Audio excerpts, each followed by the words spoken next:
The Pirate Journey of Arceus. This video is purely for entertainment and does not infringe on copyrights or laws. The rights to the novel and image belong to the original author. We do not claim ownership.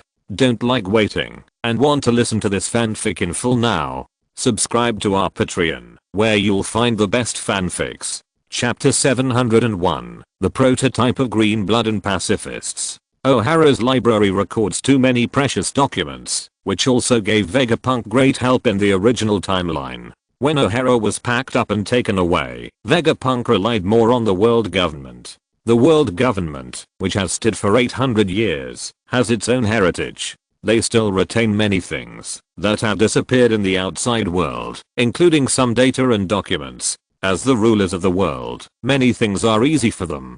Compared with the illegal acts of O'Hara archaeologists, everything they have is legal. In some ways, this is similar to the difference between archaeology and tomb robbing. This has many restrictions, such as some secret things that the world government hopes to disappear, which even Vegapunk cannot access. It can only be completed in the form of transactions. Even if there is information about some things, people with insufficient ability cannot produce them. Vegapunk thought that at the cost of government service, he would get more research funds and information. In this process, he made more things they needed for the world government. Punk Hazard Island. At this time, there has been no gas leak, nor has there been a battle for the marshal. It is just an ordinary research island.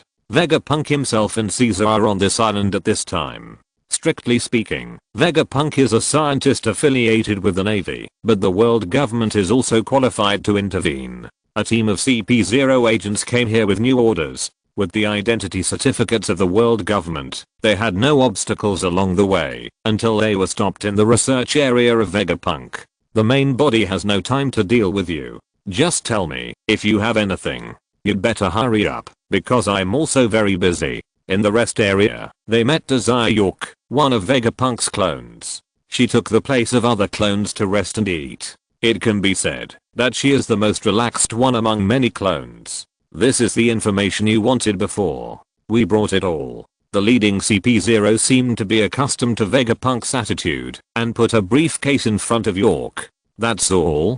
This is a catalog. There are more on the ship. As soon as the voice fell, the closed mechanical door behind the rest area slowly opened with the sound of gears turning, and Vegapunk's body appeared here, and a man with a slightly strange appearance appeared here. Doctor, it seems that you are not that busy. I just finished an experiment, and it's all because of you guys. You have your brains full of war weapons. You haven't finished the last thing, and you are going to do it again.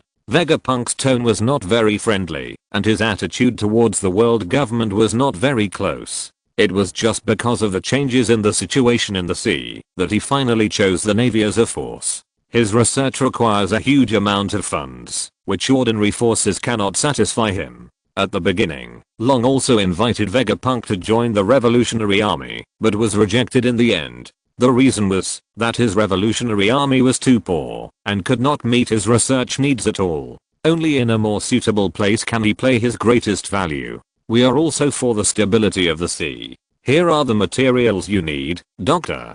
Please take a look. Opening the file box, Vegapunk scanned the text on it at a glance. The speed of turning pages was difficult for ordinary people to understand, but in fact, he had memorized most of the things.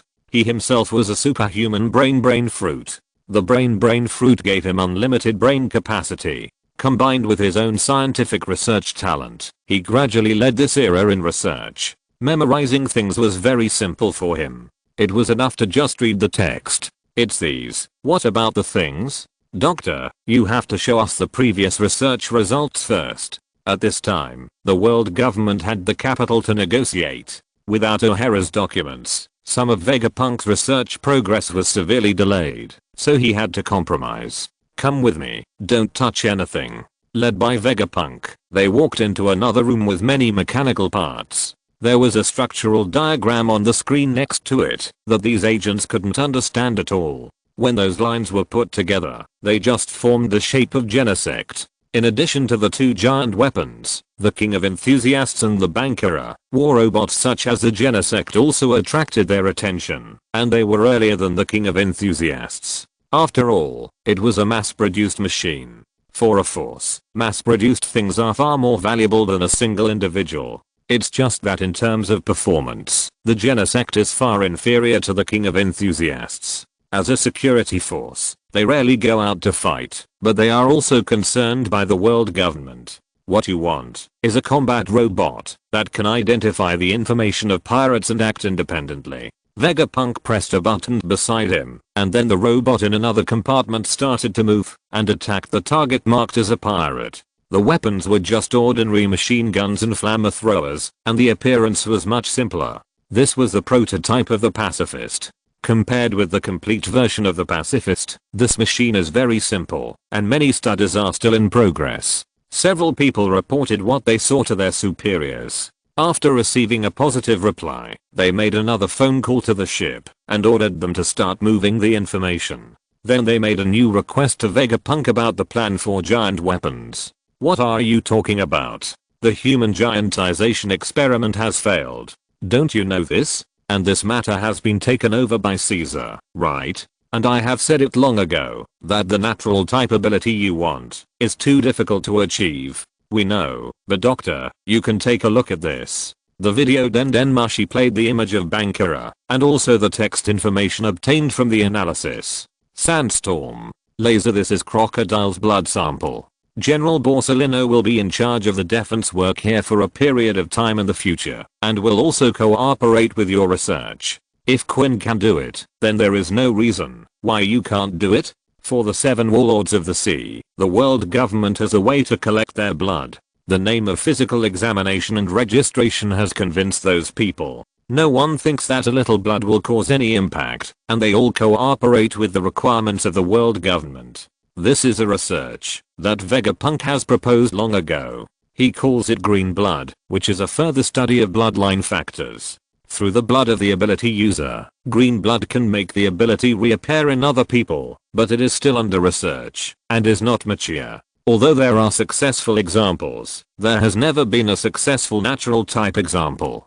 Chapter 702. If you have the guts, come in. Bloodline factor is a very magical product. It is almost an analysis of the ability of devil fruit. Animal system has become the easiest target to analyze due to its special nature. By analyzing Kaido's bloodline factor, Vegapunk copied an imperfect fruit ability. However, this imperfection is only for him. The biggest difference between this fruit and the original one is the color. There is no difference other than that. Of course, there is another reason for Vegapunk's refusal. He does not want to mass produce devil fruits for the world government. If they find that it is a perfect ability, they will definitely ask for mass production. He also has certain achievements in the superhuman system. After obtaining the bloodline factor of the superhuman ability user, it can be combined with special blood, that is, the green blood he studied, to obtain the fruit ability of this person, but there are also difficulties in mass production.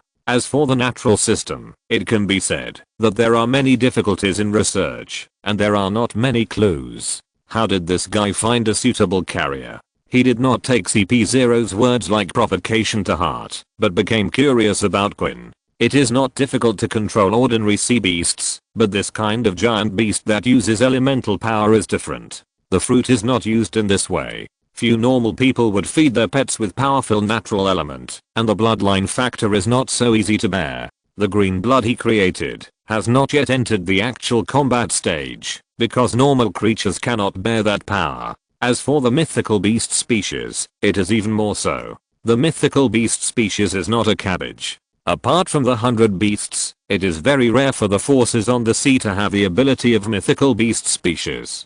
There are not enough people to share, so how can animals get it? The horse of the Blackbeard pirates can only be said to be willful. After all, Blackbeard could plunder other people's abilities at that time, and it was easier to obtain designated abilities. Unless a breakthrough is made, the limited rare abilities will definitely be distributed to people, not beasts.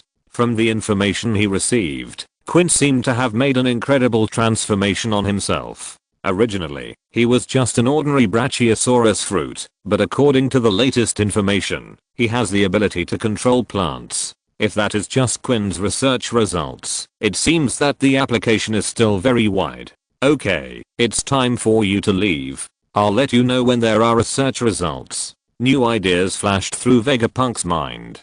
Combining those new knowledge, he decided to start his new research immediately. CP0 did not delay and quickly left Punk Hazard, and the CP0 of the other team also received new instructions. In the new world, the CP0 in charge of the affairs of the beasts also received new instructions. In the past few years, they were responsible for the affairs of the beasts, and overall they were much safer than other CP0s. But today, they received a more dangerous mission. At all costs? Are the higher-ups serious about it? Well, but it's just an opportunity, not a mandatory thing to do. With that guy's reclusive personality, there shouldn't be much chance to execute it. Why would the higher-ups give such an order?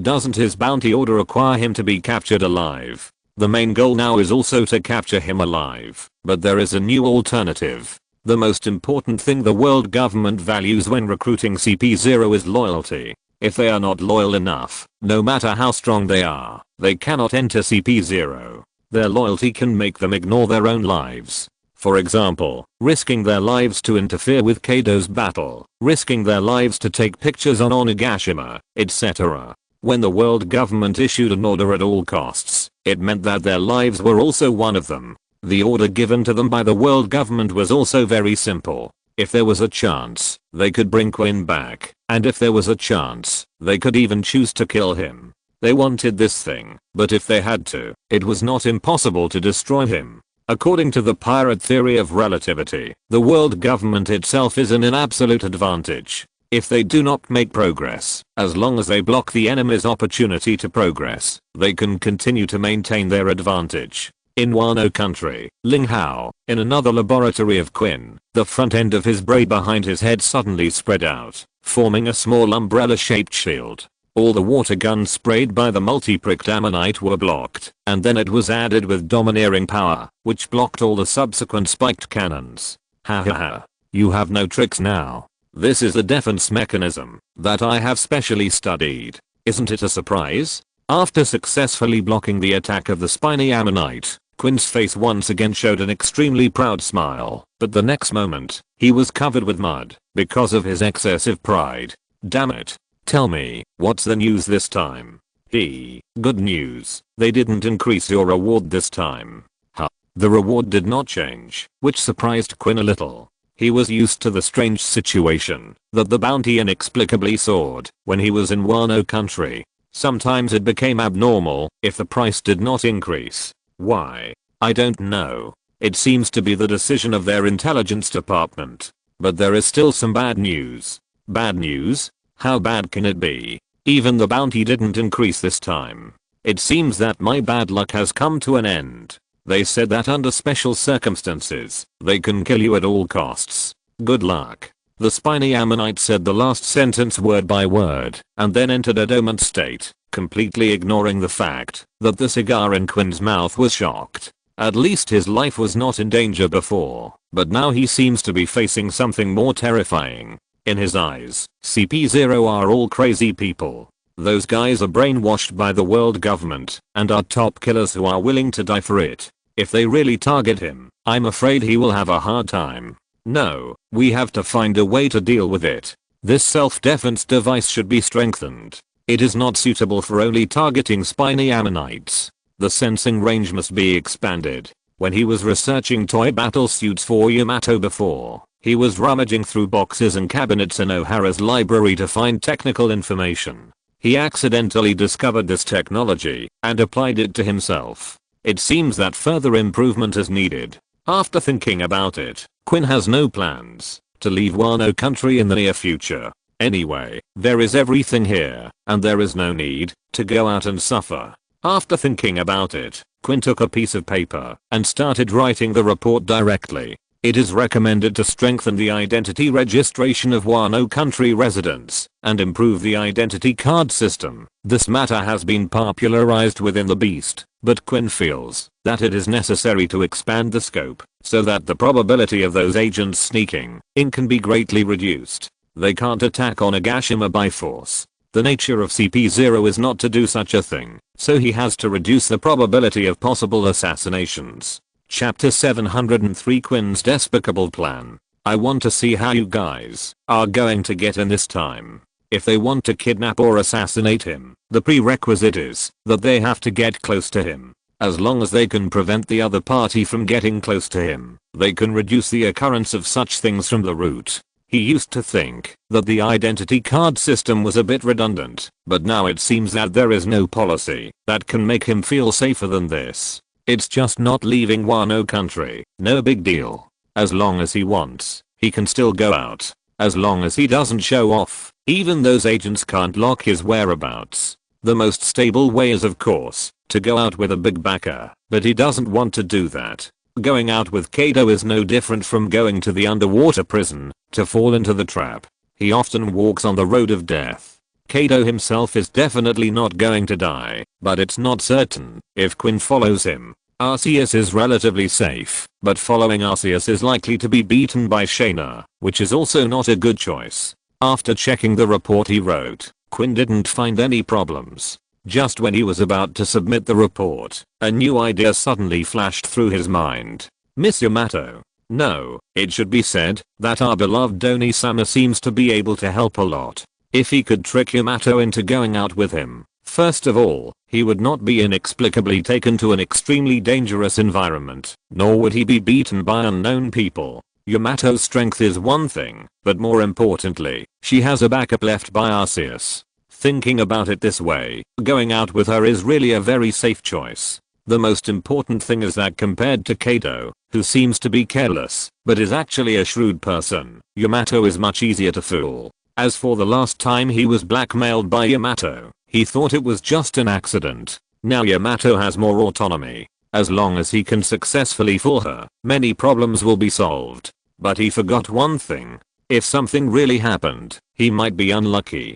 Quinn is not weak. Although most of the 1.7 billion bounty is a pot, his own equipment and various disgusting tactics make him like a difficult hedgehog. But he lacks a clear understanding of his own strength, because the enemies he faces are more beastly than animals. From Shaina and Jin, to survivors of Lunaria, to the husband and wife team of Setsuna and Zorora, to Yamato, an energetic challenger. There is also the kind teaching from Kaido, which makes him have a serious misunderstanding of his own strength. After all, he is a scientific research talent. Except for the early development stage and the special tasks in the later stage, he has few opportunities to fight with outsiders, so he is perfecting his life-saving plan at this time. By the way, Miss Yamato's trip seems to have been delayed. This may be a new opportunity. Arceus asked her to use half a month to feel what the world is really like. It stands to reason that she should have returned to Onigashima yesterday. She has not returned yet. Obviously, she encountered something special. No matter what this thing is, it is a hoax. No, it is a good opportunity to comfort, so that a giant umbrella can be pulled. A slightly sinister smile appeared on Quinn's face, as if he was planning some conspiracy. H.U. Sir, you may have caught a cold. How about we try another method, so that we can get back as soon as possible? Impossible. I've never caught a cold before. How could I catch a cold because of something like this? It must be some bastard who is saying bad things about me behind my back. On the boat, the four of them were still sailing, but compared to how beautiful they were when they first set sail, they were now a little down and out. Penniless. This word can well describe their experience. Originally, Yamato thought that her private money was enough for this trip, but after the trip, she found that everything in Yunjuo's bag was gone except for Aegean. They are all adults, with hands and feet, and they will definitely not starve to death. As for where their things went, there is an attribute called evil, and one of the skills is called thief. That is a skill that pickpockets all over the world will cry when they see it. With it, the identity of the Thief King is already in hand.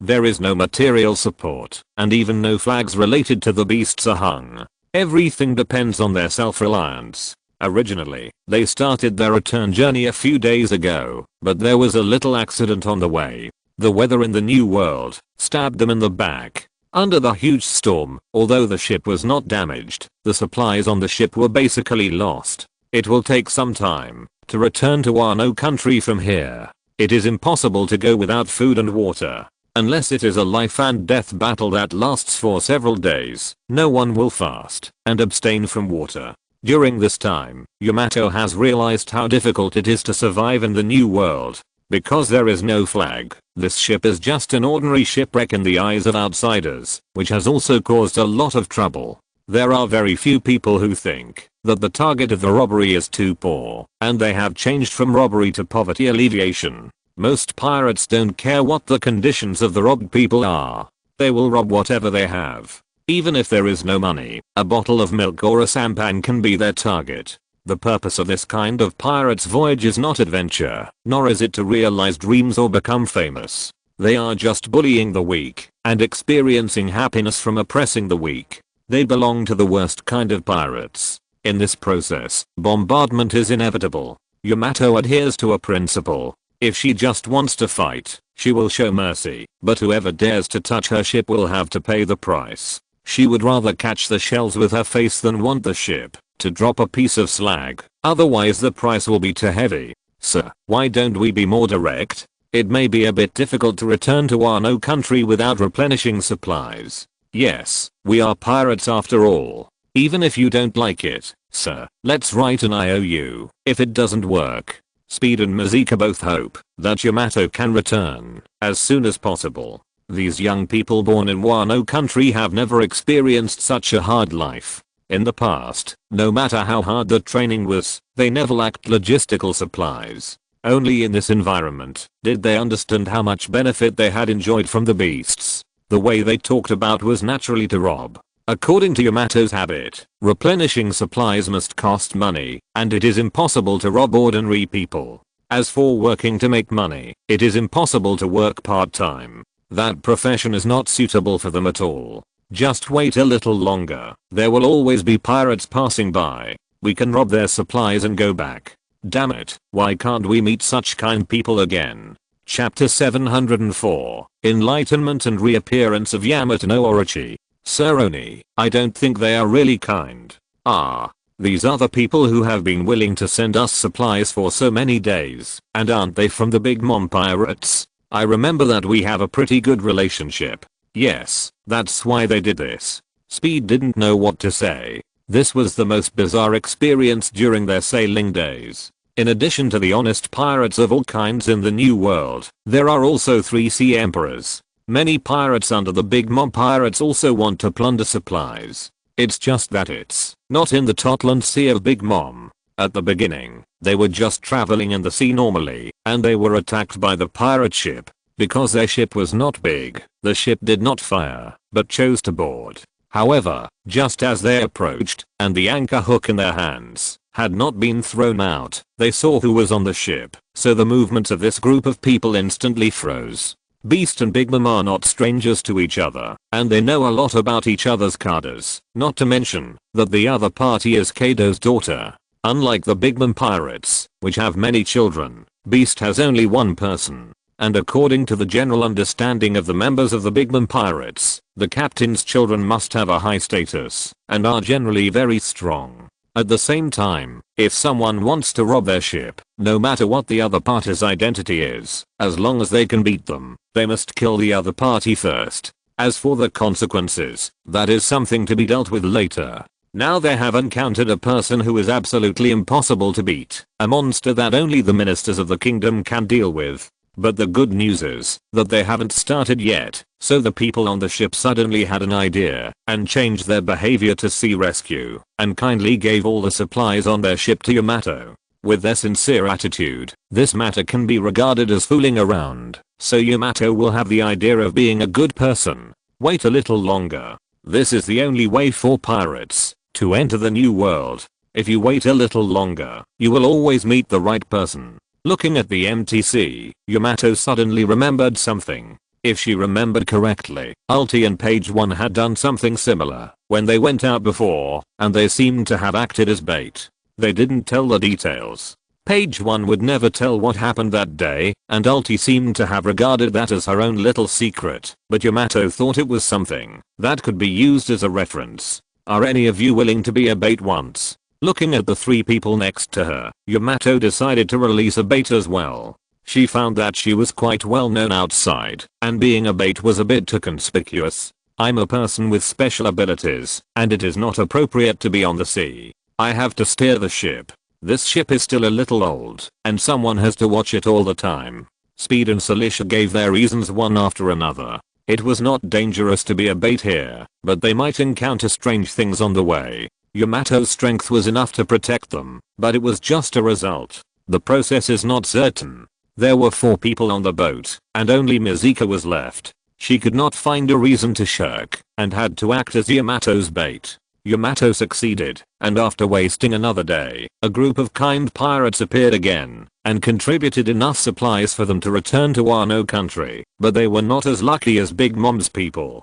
Because they chose to fire, their dreams were completely shattered in less than a month after entering the new world.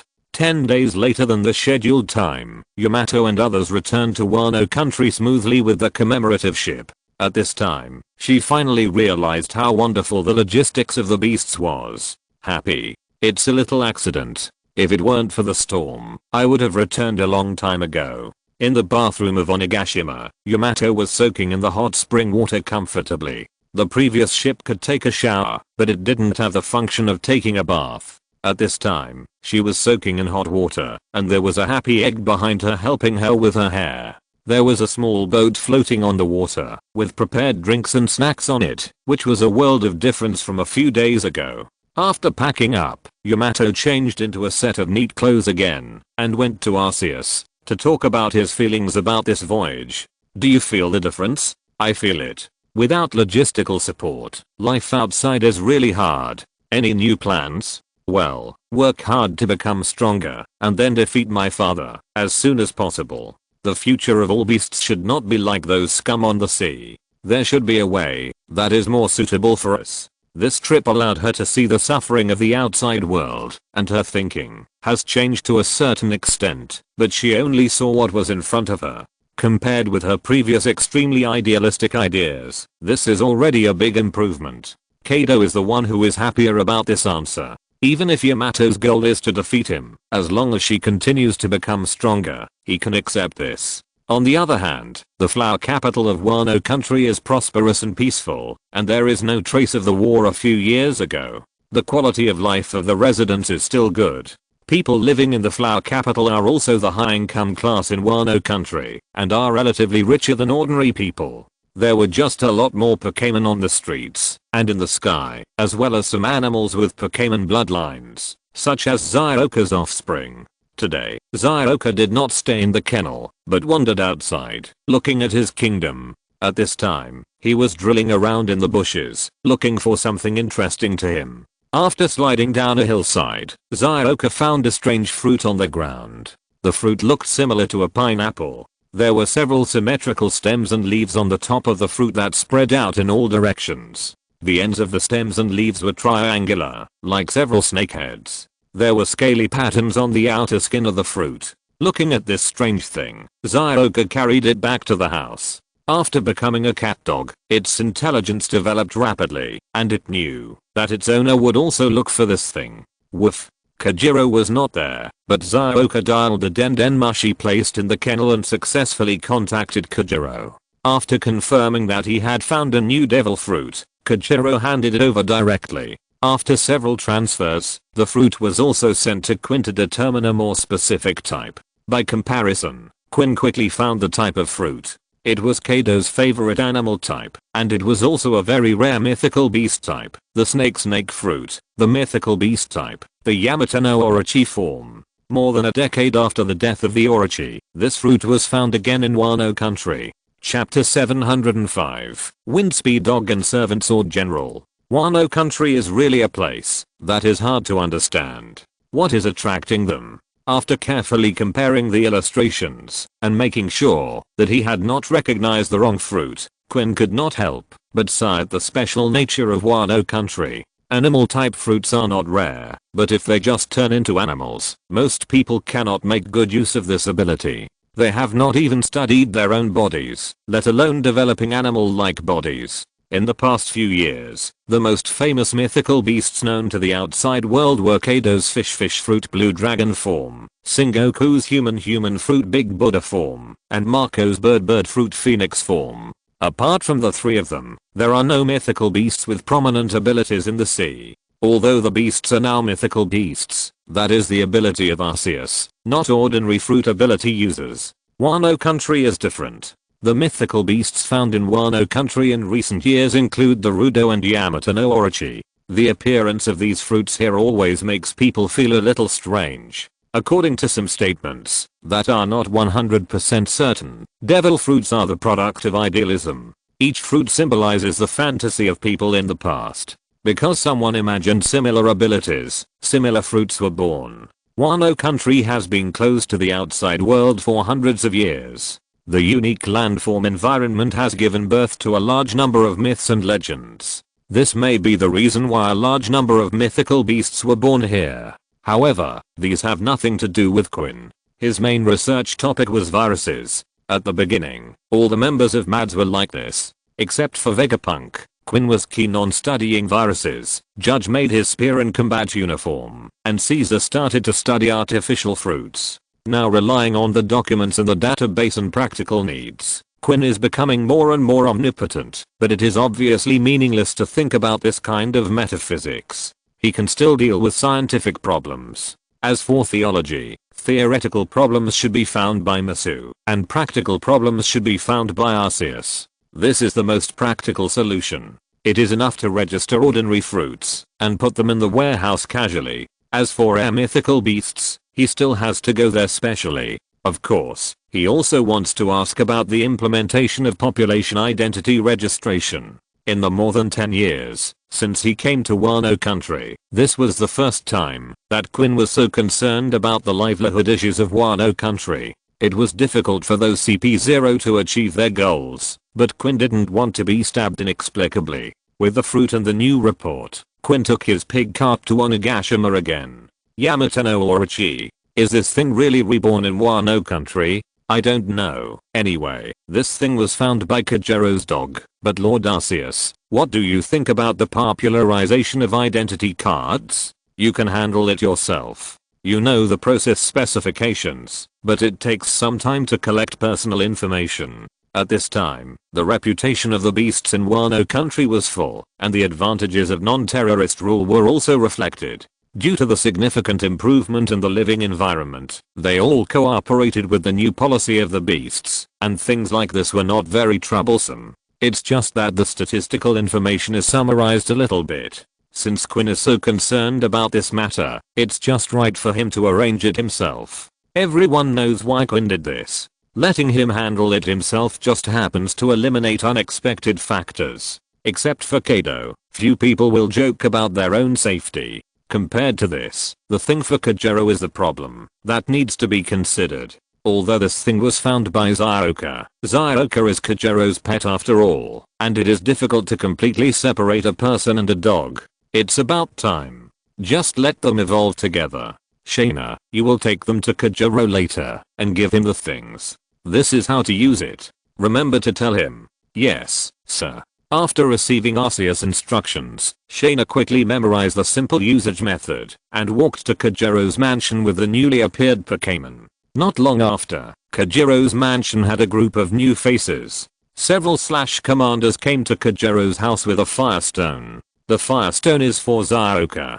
If Caterpie wants to evolve into Windy Dog, it needs it. This stone with rich fire attribute energy can activate the genes in Caterpie's body and let it evolve into a stronger Windy Dog. Commander is Kagero's next opponent and future new subordinate. He is his personal guard, which can make up for the military strength of the Chamber of Commerce and deal with thieves more conveniently. Commander's way of evolution is very special, and these commanders are here to help him complete his evolution. Commander's evolution is different from that of ordinary Pokémon. It can only complete its final evolution through fighting. Commander and Koma Saber Soldier are group living legion type Pokémon. Most tribes are led by the strongest Commander. But in this majestic legion, only the Commander who stands at the top can evolve into the Servant Sword General. When a Commander defeats 3 Commanders carrying the leader certificate, it can evolve into the Servant Sword General, a Pokémon with a big sword on its head and a beard composed of blades, which looks like an ancient Japanese general. Servant Sword General will lead the army to fight, but this Pokémon is not good at difficult tactics, and can only suppress opponents with brute force and physique. What Kajiro lacks is not skills, but brute force and physique. You know the specific method. You can fight them by yourself later. It's easy with your ability. By the way, where is your Zyoka? The holy beast has also prepared something for it. Please wait a moment. It should be back by now. Kajiro blew a whistle, and the call of Zyoka was heard outside the door. Kajiro did not get arrogant. Although his status rose, he knew his situation. The development of his chamber of commerce needed to rely on the beasts, but he was not the only option for the beasts. Therefore, he always maintained a respectful attitude towards the big carders, which further consolidated his position. Woof. Looking at Shaina in front of him, Zyoka tilted his head humanely and began to wag his tail to show goodwill. The dog and the owner of this family have the same personality, and Shaina did not waste any time and directly placed the firestone on Zyoka's head. This is the reward from the holy beast. If you find something similar next time, remember to bring it back. The moment the firestone touched Zyoka, it seemed to melt. The dissipated red light directly merged into Zyoka's body, and the familiar dazzling white light also shone on Zyoka's body. The body began to expand, and the original body expanded to the size of a foal in the blink of an eye. Although the appearance did not change much, it was already a world of difference from the previous Caterpie. Chapter 706 Devil Fruit Revitalization. It still has fluffy orange-red fur, and the flaxen mane covers its face. The eyes have turned brown, and the body has black and orange stripes like a tiger. If it was cute when it was Caterpie, it is now more majestic. There are many legends about Arcanine in the world of Pokémon. The most classic one is a legend that it once fought side by side with a certain general and governed the country. Because there are so many legends, it is even called the legendary Pokémon.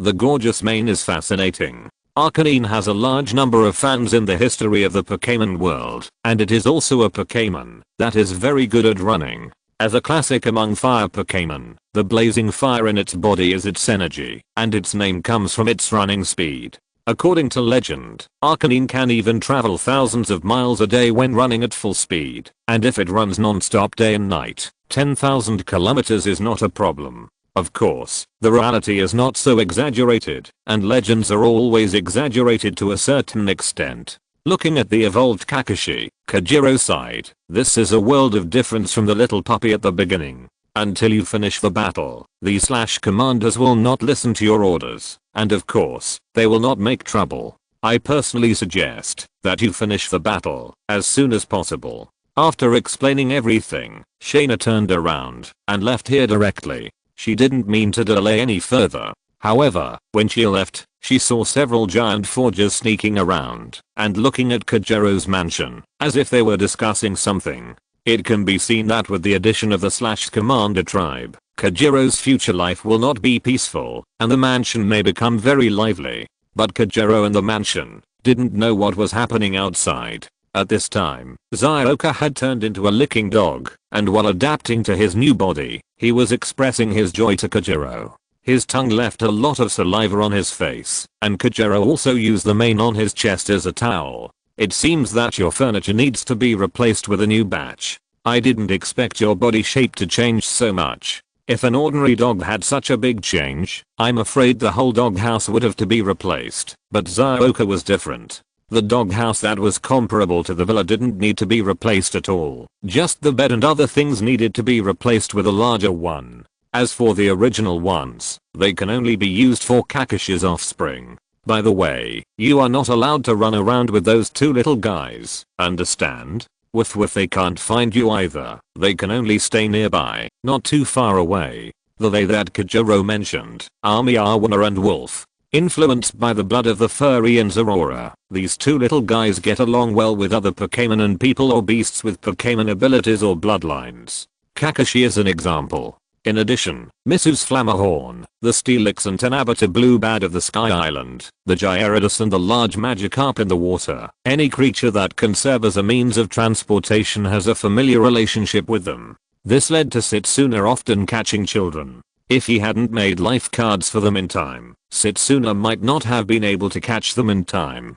It was difficult to control them in this regard. The two little guys would always find opportunities to sneak out, so Setsuna could only change his angle and tell other people or Pokemon not to run around with them. Koichiro ordered the others to arrange a place for the Slash commanders. Although Shaina suggested that he should do it as soon as possible, he had no intention of starting immediately. On Onigashima, a new experiment had already begun. After the transformation of the great god of Ogachi, it was given to Yamato. After the weakness of Daruda was removed, it was given to Nereus. However, Yamato no Orochi had another plan. As a legendary great monster, Yamato no Orochi's ability is far more than what he showed. It's just that Kurozumi no Orochi wasted the ability of the fruit. In addition to having many lives, he did not develop any ability. He is not even as good as an ordinary animal type. He used a good mythical beast species as a big sandbag that was beaten unilaterally, showing what the 8 ways of death of the great snake are. The ability of the mythical beast species has always been more widely used, so the Yamato no Orochi fruit ushered in Arceus' new experiment. The content of the experiment is very simple. The devil fruit is revived. The biggest feature of the animal type is that they have their own will. There is an animal soul in the fruit, and Arceus intends to take advantage of this. In the past, when he transformed Pokemon, he often used existing materials such as animals, plants, and steel to reduce his consumption. He also did a lot to improve the ability of the fruit itself, but this was a brand new attempt. Using the devil fruit itself as a carrier, he created a brand new creature. In this way, there is no need for a capable person, and the entity that can directly manifest the ability is a brand new regional form in the pirate world, just like the batch of Seaston Pokemon. He does not need the original devil will. Under the influence of Arceus' power, a brand new will has occupied the devil fruit. Lord Arceus, is it over? As the most magical product of the sea, Quinn is also curious about the devil fruit. When Shaina went to deliver the reward to Koichiro, Quinn stopped after hearing Arceus' plan and wanted to watch what Arceus was going to do. But now this fruit does not seem to have changed at all, and there is no difference compared to the previous Yamato no Orochi fruit.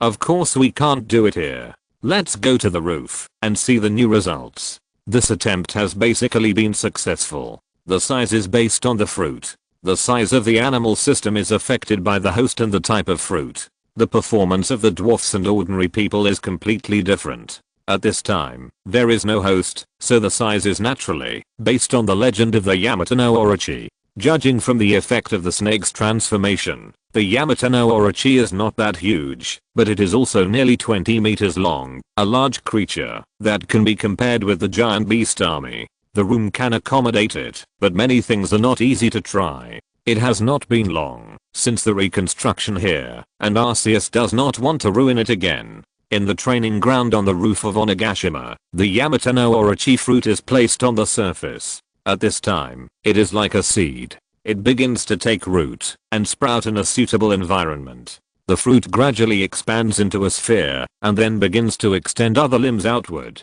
The main body is dark green, with purple lines between the chest and abdomen, and it is also covered with a lot of black. On the back, huge black wings appear. There were 3 pairs in total, and the shape was neither the feather wings of birds nor the membrane wings of bats, but a new type of wings with a very special appearance. The strange wings carried the huge body into the air, and then 8 roars came almost at the same time. Chapter 707, Regional Form 8-Headed Evil Dragon. The 3-headed dragon, the form of the Wano country region, evolved from 3 heads to 8 heads, because the body originated from the Yamato no Orochi fruit, but this did not have any effect. Although the original 3-headed dragon had 3 heads, only the middle head was the real head, and the heads on the arms had no brain. At the same time, the 3-headed dragon had no feet, and the blue long objects on both sides of the tail were not their feet, but underdeveloped tails like the heads on the arms. This is also the reason why the 3-headed dragon usually does not fall to the ground, and always chooses to float at low altitude.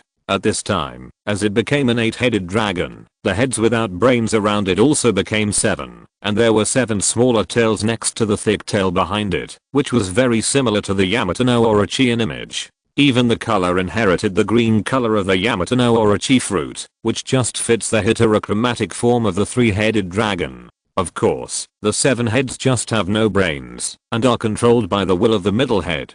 Apart from that, they can perform all normal behaviors, such as roaring and eating. At this time, the 8-headed dragon was suspended above Onigashima. The special wings behind it contained a strange dragon energy that could maintain this flying state. Unlike the previous Bangira and Yan Wuking, the 8-headed dragon carried a very terrifying aura. Some Wano people working below Onigashima saw the newly born giant beast above and once again showed the symbol of fear. The image was very similar to the Yamato no Orochi, and the Yamato no Orochi was a monster that brought disaster in the legend. But this fear soon changed, because the monster did not destroy, but showed a surrender. Even the monsters that symbolized destruction chose to surrender, which further changed the mentality of many people. In particular, it didn't take long for them to find that Wano's protector of the country was riding on the back of the monster. Aha, this guy is very good, just follow me in the future. He liked the fierce momentum, and was also interested in the fighting spirit of the 8-headed dragon. Moreover, such a flying fierce giant beast was very suitable for his temperament. Kaido, who seems to be careless, actually pays great attention to the appearance of his appearance. When he appears in front of newcomers, he will choose an extremely deterrent way, such as jumping down from the Sky Island and smashing a big hole with his body. However, during the fall from this height, a little wind is enough to cause the position to shift. If he wants to fall accurately in front of some people, he has to use his ability to adjust his position in mid-air. A suitable mount can greatly improve the appearance of the card, and the image of the 8-headed evil dragon meets Kaido's needs. Although it is the body of the Yamato no Orochi, it is also a Pokémon transformed, based on the 3-headed evil dragon. After all, it is a dragon species, and dragons are fantasy creatures at the top in myths and legends, whether they are positive dragons or villains. You can do it yourself, but if you want it to serve as a mount, it is not something that can be done with a few words. Arceus' main purpose is a new attempt. At present, it seems that it is not difficult to make the animal type fruit alive, and the effect is also very good. Arceus has no objection to the new position Kaido wants to arrange for it. I know, I just like this guy's temperament. At this time, the head of the 8-headed dragon was staring at Kaido, as if it would bite him if he disagreed with anything. This is its own character, extremely ferocious. According to the records of the Pokémon world, the 3-headed dragon is also a very ferocious and terrifying Pokémon. There are very few trainers who can tame it, because everything the 3-headed dragon sees will become its target of attack. It did not choose to attack now, just because Arceus is still in front of it. Although its mind is full of thoughts of destruction, the 3-headed dragon is very intelligent and can distinguish who is the real master. This is also similar to Kaido. It has high intelligence, but it is often too lazy to use it. In a sense, their compatibility is indeed not low. Moreover, this 8-headed dragon itself is not as violent as the 3-headed dragon. It is just more warlike and more withdrawn than other Pokémon. In the world of Pokémon, the character of the 3-headed dragons is also formed little by little.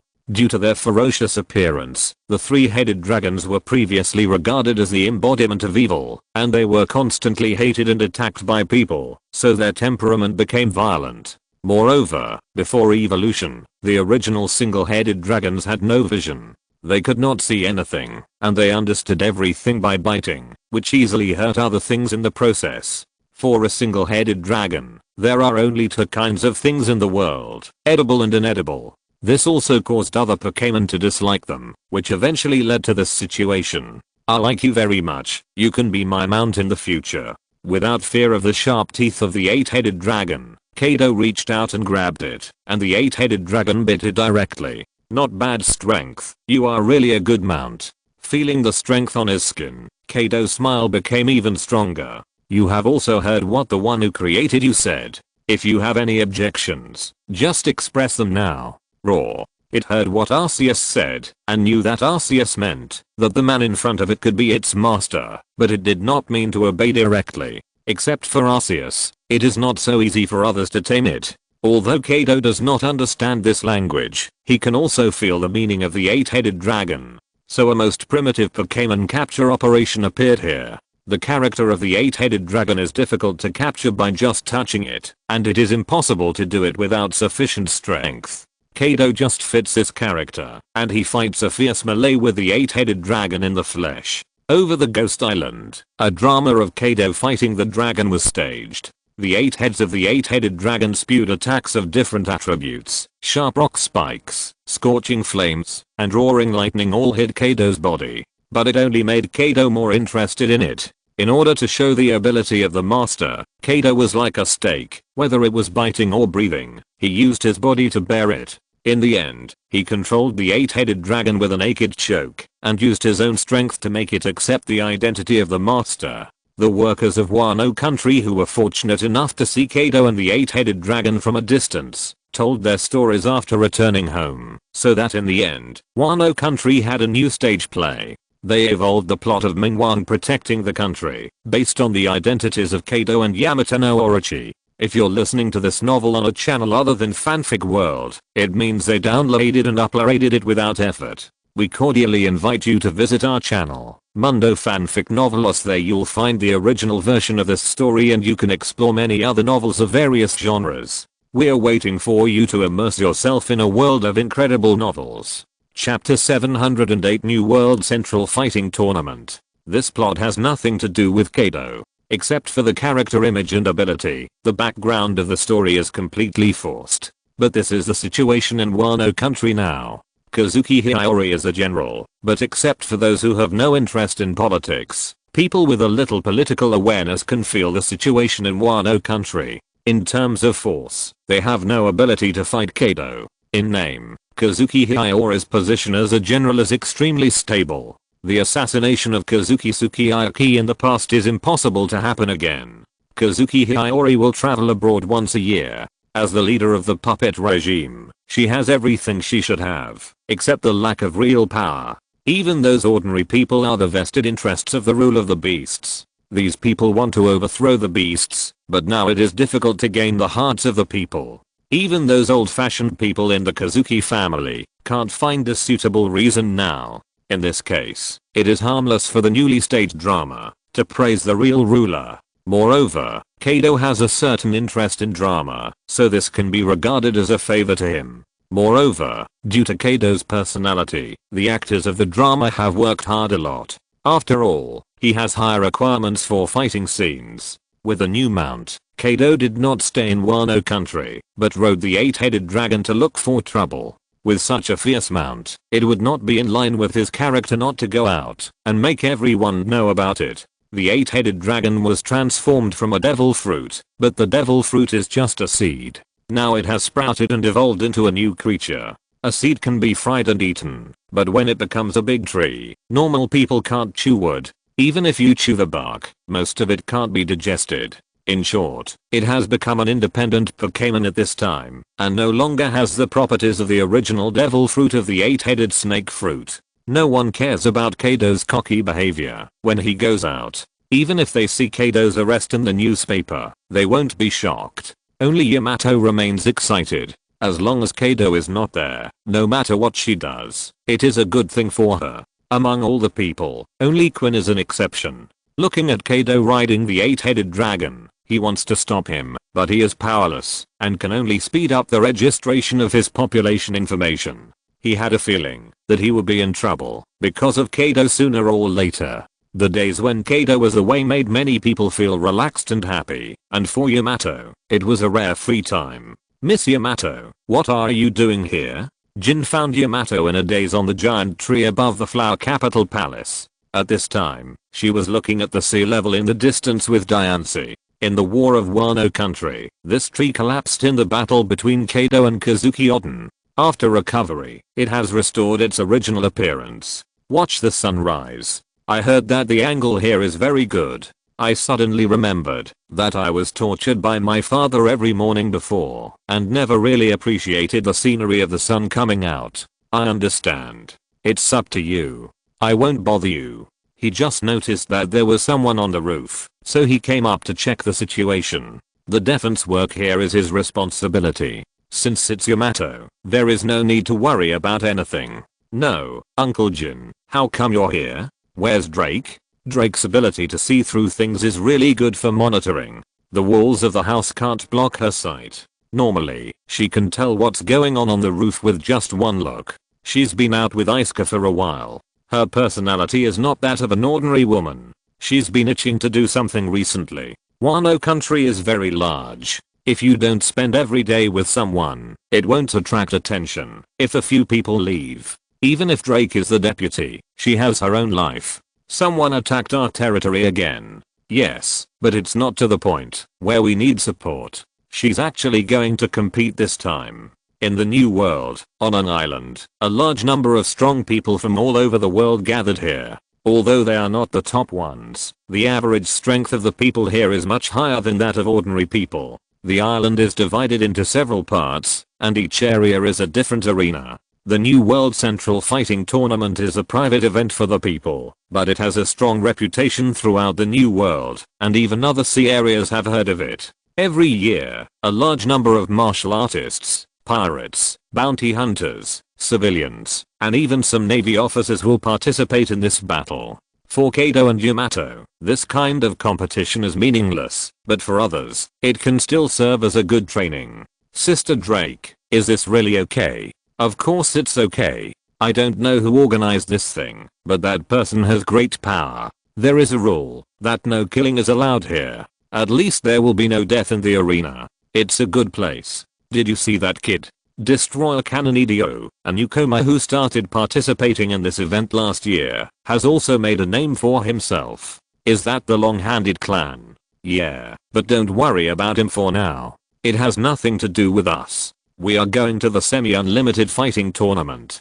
The New World Central Fighting Tournament is not divided into different weight classes according to weight, but is divided into several areas according to different ways of participating. As the name suggests, the semi-unlimited fighting tournament has very few restrictions. Whether it is fruit ability, domineering, armor, or swords, they can all be used. However, long-range attack methods such as guns and cannons, and throwing props such as grenades are expressly prohibited. After all, it is a fighting competition, and situations where two people face off at a long distance should be avoided.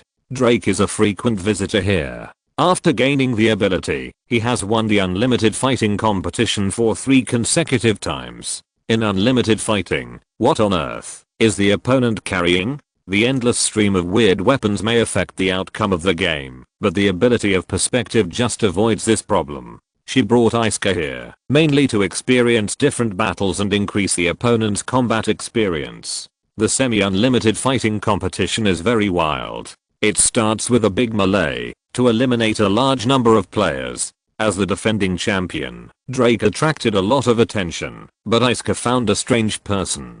Sister Drake, look at that man over there. Don't worry, those guys who huddle together are not strong. No, that thing. There is no restriction on wearing armor here, so you can see many armored monsters dressing themselves up like the Michelin Man. Their goal is the final high bonus, but on the chest of that person's armor, they saw a stone with a very special shape. Chapter 709, The Man Who Was Fooled by Kaido. For the members of the beasts, especially the core members stationed in Onigashima and Wano country, the shape of the Arceus slate has been engraved in their minds. The hexagon with a large top and a small bottom is the best way to climb up in the beasts. Mandafesh is the best example. To this day, the number of the numberer has undergone several rounds of blood changes, but Mandafesh still stands firm in the number 1 position, which is inseparable from his luck. At this time, Drake's eyes no longer have room for other contestants, and his eyes are focused on that person. There are many people wearing armor here, and they pay more attention to practicality than gorgeousness. At this time, the thing that looks like a slate is located in front of his body, just enough to block the vital parts of his upper body. Because the New World Central Fighting Tournament is not weighted, there are people of all sizes and races in the arena, whether they are tall and strong men or seemingly thin women, or long-armed tribes, long-legged tribes, and other races that are relatively rare in the outside world. Should we notify Onigashima? Wait a minute, this competition won't be over for a while. Since this guy is here to participate, he must be aiming for the championship. We have to make sure that thing is real first. Fishing is also empty-handed. On the way to find the stone slab, there are many accidents. Occasionally, there are some fakes. However, except for the blatant counterfeiter like Kurozumi or Ichi, finding the wrong thing is not a big deal, but it is not a good thing after all. They don't have a stone slab radar, so if they want to detect it, they have to use the familiar folk method. Isuka, go and try it later. Attack the stone slab with all your strength. If there is no damage at all, it is 80% real. Then you go to help that guy and observe his strength. You must not let him withdraw from the competition. Find a way to help him advance. Derek didn't remember seeing that person. It is impossible for her to have no impression of a contestant with some skills, so that person is a new contestant and his strength is completely unknown. If he withdraws from the competition in advance due to failure, it will be bad. If something unexpected happens, theoretically, he would not leave here as long as the game was not over and the verification method had been verified by many parties. Kaido's folk method, what can't be broken, is the real thing. With the explosive power of the giant claw mantis, ordinary rocks and metals can't withstand her attacks. As for why Drake didn't do it herself, she had to face the whole arena's melee, and those people took her, the defending champion, very seriously. If she went directly to the newcomer, it would be abnormal. The two of them entered the transformation state one after another. There were more than 2 people with similar abilities. This semi-unlimited fighting was heaven for animal type ability users. In terms of physical blessing, the animal type was the most powerful. The elemental attacks of the mythical beasts were also limited in this semi-unlimited battle, so they only received physical bonuses. Let me see, after not seeing you for a year, have you guys come up with some new methods? There were many fighting factions within the 100 beasts, and Drake was one of them. The championship prize was also one of her goals, but she enjoyed the fun of fighting more. A few electric currents flashed under the skin of the body. Electric current attacks were restricted, but it was reasonable to use electric current to stimulate one's own cells to enhance explosive power. There were many loopholes in the rules of this game. In addition to those things that were expressly prohibited, the rest were designed to allow people to exploit loopholes. The melee was about to break out, and a large number of players began to be eliminated. When Drake was dealing with the siege, Isuka had turned into a red afterimage, and most people could only see that red. As the battle began, Isuka also began to look for a suitable assault position, and she discovered a misjudgment of Drake. That person seemed to be quite strong. In other words, the thing on his chest had an exceptionally good defensive power. In a sense, this person's armor technology was different from that of ordinary people. The stone slab was not fixed, but embedded. Not only could it serve as a hard guard, he even made a special slot on the armor, which could clip the stone slab on the arm, to serve as a handheld shield. It's useless. It's useless. This is the armor material that the Emperor of the Sea dreams of. With this, you can't break my defense at all. He blocked another person's attack, and seeing that there was no trace left on the stone slab, a wanton smile appeared at the corner of his mouth. Kaido's reason for looking for the stone slab was that he wanted to make it into the hardest armor in the world, but to this day, in countless battles, Kaido has never worn any armor. However, no one cares about the authenticity of that reason. The world government even took the initiative to trade with the stone slab. They don't know what this stone means besides being hard. But there are many people on the sea, and many people still believe in the reasons given by Kaido. Among them, people have made different choices. Sasaki chose to use it as a gift, to join the Beast Pirates, and become a core member. But this person is different. Since it is something that the Emperor of the Sea wants, why doesn't he keep it for himself? Maybe with this, he can also become the new Emperor of the Sea. Shield charge. With the stone slab as a weapon, he almost turned into a berserker, holding the stone slab and attacking the opponent in front of him. Looking at the enemy's fist, his expression was very disdainful. It's useless. This kind of attack is useless to me. Remember my name, Strange Power Gabanov. I will definitely become the strongest. It has not been long since he entered the new world. It was when he was full of energy. Relying on the defensive power of the stone slab, he even defeated many pirates in the new world.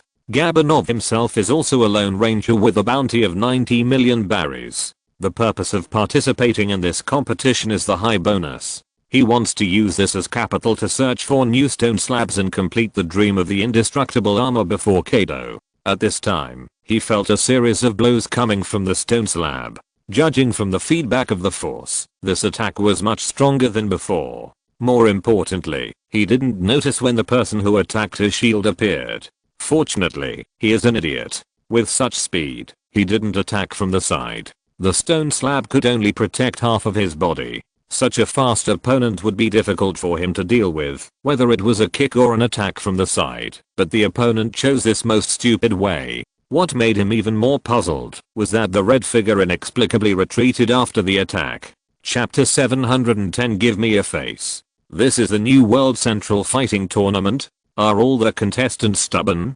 Gapanov felt very strange. Even though he was a lone ranger, he had encountered many opponents along the way. Those people often took advantage of their numbers and firepower. Facing a large number of bullets, he had to half crouch down to ensure that his legs would not be hit. At the same time, he had to deal with sneak attacks from behind. However, in this central fighting tournament, those contestants attacked him from the front one by one. No one attacked him by surprise, so he passed the preliminaries smoothly. The preliminaries were originally a melee, and no one noticed that all those who planned to attack Gapanov by surprise were attacked by Asuka. This newcomer showed a combat power far beyond the average level of the preliminaries. The semi-unrestricted competition system restricted the means of attack, not the place to hit.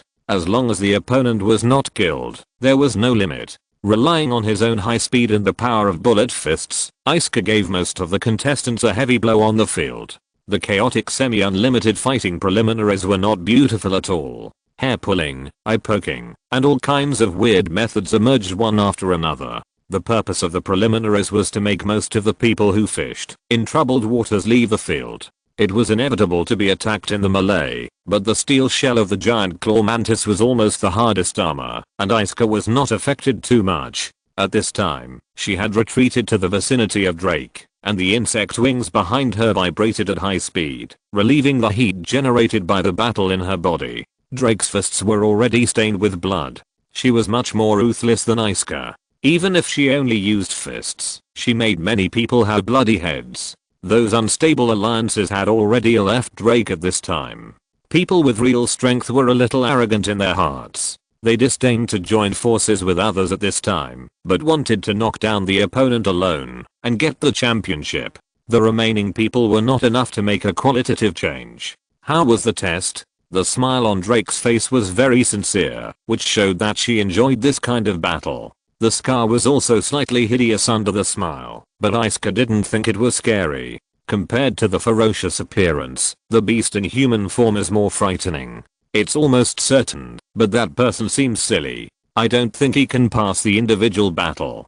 Don't worry about that. We can just help him. But in this case, we have to make some arrangements. After the preliminaries, Drake came to a tall building on the island and monitored Gabanov's movements with a telescope and perspective. There are free accommodation rooms for the players on the island. The organizers behind the scenes are not short of money. The New World Central Fighting Tournament itself is also an opportunity to make money. In this sea, everything related to the event can be linked to money.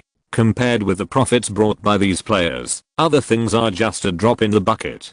Brother Jin, good evening. While monitoring Gabanov's whereabouts, Drake sent contact information to Jin. She did not have the ability to be 100% sure, otherwise she would definitely choose to report it to Arceus directly. You have already taken an advance of the next 2 months' salary. No more advances. Drake's view on money is exactly the opposite of Mandafesh's. If Mandafesh is the ordinary person with the most savings in the Beast's pirates, then she is a clear counterexample. People like Yamato, Tesoro, and Kajero are no longer ordinary people. One is a second-generation lady, and the other two have extra income from business. Mandafesh's savings can always be used for emergencies, and the top-ranked numbered people are all Drake's creditors. Her year can be divided into 2 parts, borrowing money and exchanging money. The prize money and income from the bets of this competition are what she needs. Brother Jin, don't be so ruthless, okay? And I'm not taking an advance on my salary. Oh, nor am I borrowing money. Stop talking nonsense. You have 1 minute. Jin is also used to Drake's jokes. If she wasn't reliable, the call would have been cut off long ago. Really, brother Jin, you are still so boring. You will be single for the rest of your life. I think I found the stone tablet of Lord Arceus. Really? More than 70%. We just use that folk method to identify it. Wait for me there. Keep an eye on it. Also, next time, talk about important things first, and don't talk so much nonsense. But you. Drake was about to refute. It was Jin who brought the topic here, but Jin didn't want to listen to her. He hung up the phone directly, and seemed to have set off. He knew the time of the New World Central Fighting Tournament, and where Drake was now. Arceus and Shaina had just set sail not long ago. Now it was Yamato who stayed in Wano country again, so Jin didn't contact anyone, but flapped his wings, and transformed into a beast form in the sky and flew away. The flames behind him had disappeared.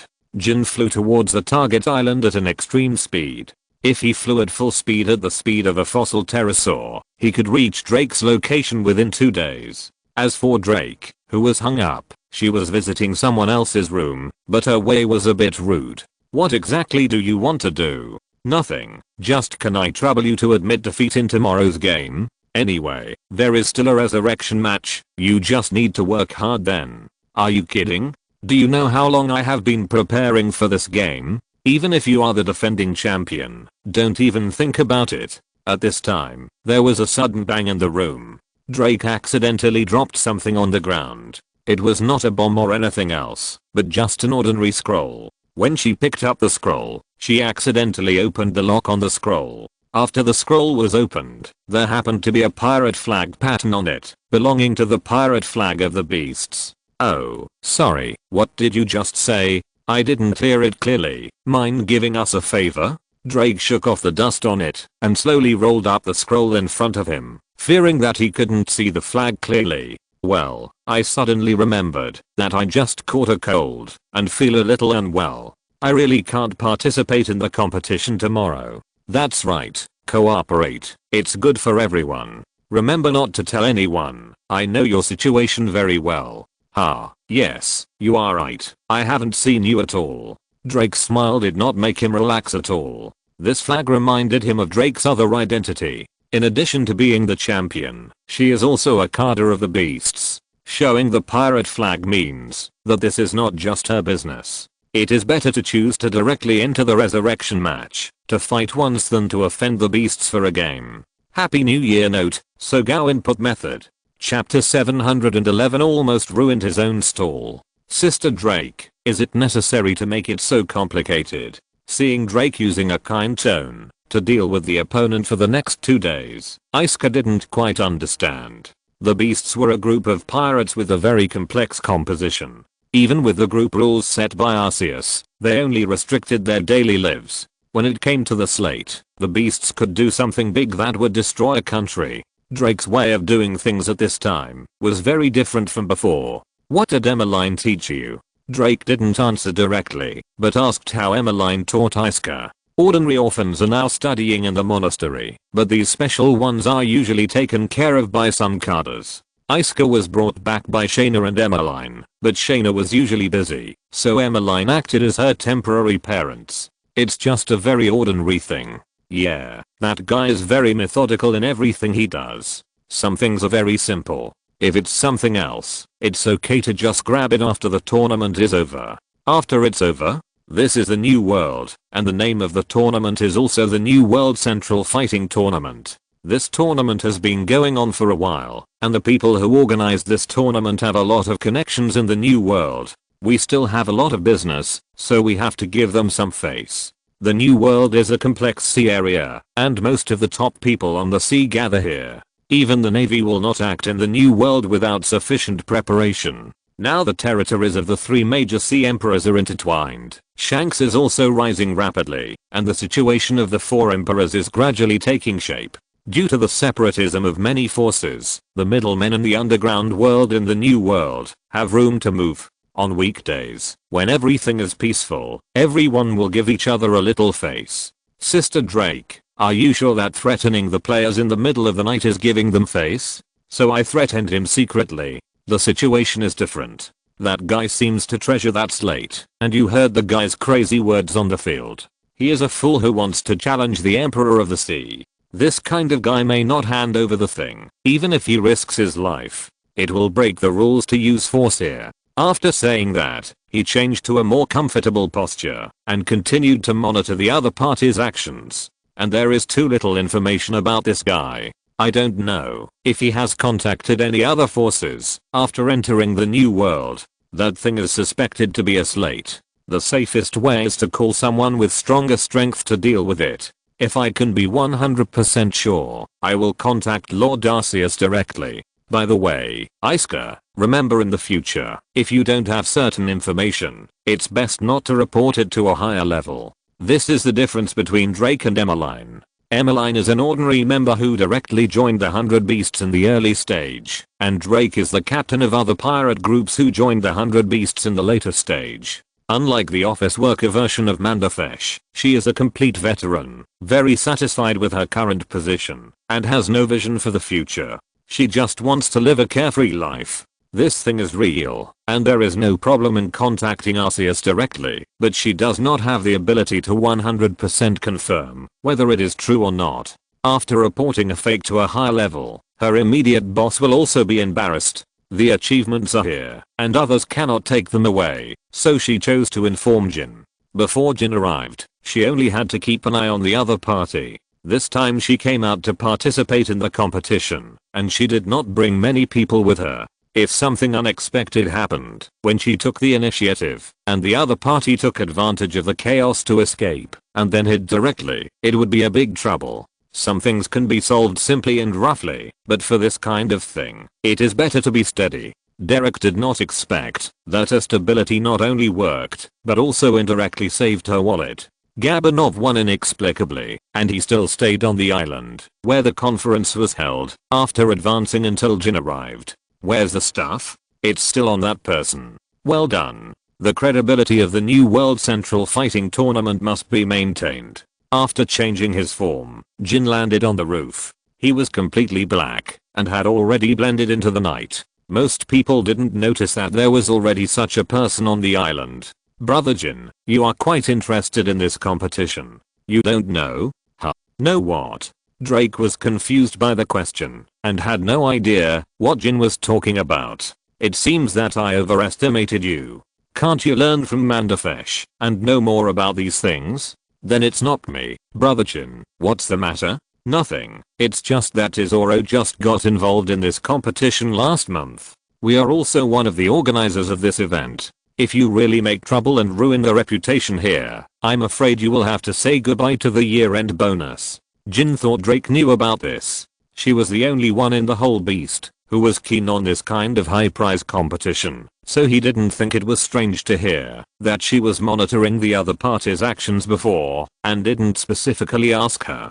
At that time, he still felt strange that his deputy's sudden change of character was a bit unreasonable. Now it seems that he was just overthinking. The New World Central Fighting Tournament did not last very long. The finals were held on the second day. Drake successfully won the 4th consecutive championship. After the game, the contestants on the island began to evacuate quickly. During the competition, there was an unknown force on the island to maintain order, but the time of this order was broken at the end of the finals. At this time, no matter what grievances there were, they could be dealt with by themselves, and no one would continue to interfere.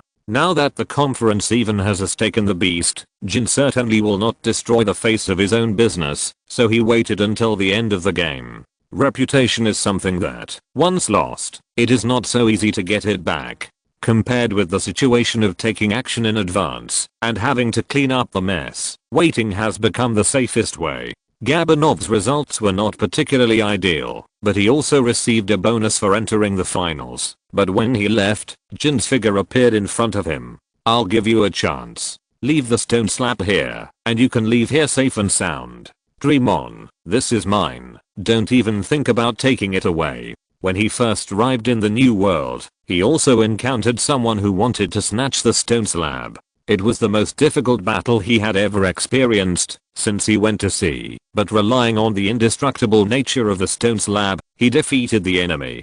From then on, He was completely attracted by the defensive power of the stone slab. He also completely determined his goal of collecting stone slabs and becoming the new emperor. Chapter 712. Double Strike, comparable to Quinn's taunting. At first, that person wanted to take this thing, to ask for credit from the beasts, but unfortunately he failed. Gapanov knew at that time that carrying this thing might attract new enemies, but he was not afraid and even wanted to pursue a higher realm in the battle. It's just that on the road of enemy upgrade, the span today is a bit large.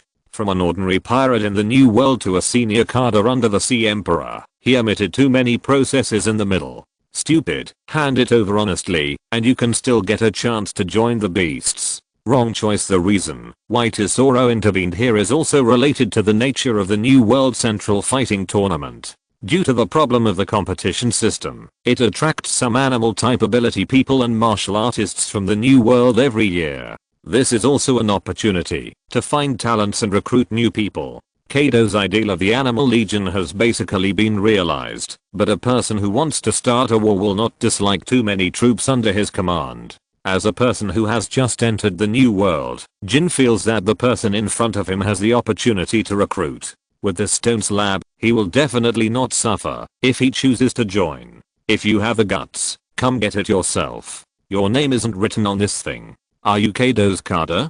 Just wait, I'll defeat him sooner or later. Whether it's the Sea Emperor or the Pirate King, they'll all be mine sooner or later. Seeing that the other party rejected him, Jin didn't continue to communicate with him. If it weren't for the stone tablet, he wouldn't even ask before. Just listening to his rebuttal, Jin's eyes appeared with a few bloodshot. Arceus' stone tablet and Kaido's Pirate King are the two big targets of the beasts. He can accurately poke Jin's two thunder points at the same time. His ability to attract Jin's firepower is comparable to Quinn's. I'm not interested in your ideals, and the world doesn't need a king like you, but I meet your needs, and I just have to verify it. At this time, the wings behind Jin were not the wings of the Lunarians, but the bat wings of the fossilized pterosaur. The wings of the Lunarians were another pair of arms, and both he and Shaina could freely manipulate them. It's just that their focus is completely different, and Jin has more applications for this pair of wings. Swift feather slashes the Emperor. Clang. With a loud bang, Jin came to Gapanov's back in the blink of an eye. A huge X-shaped gap appeared on the ground. The extraordinary scale of the battle also attracted the attention of the people around.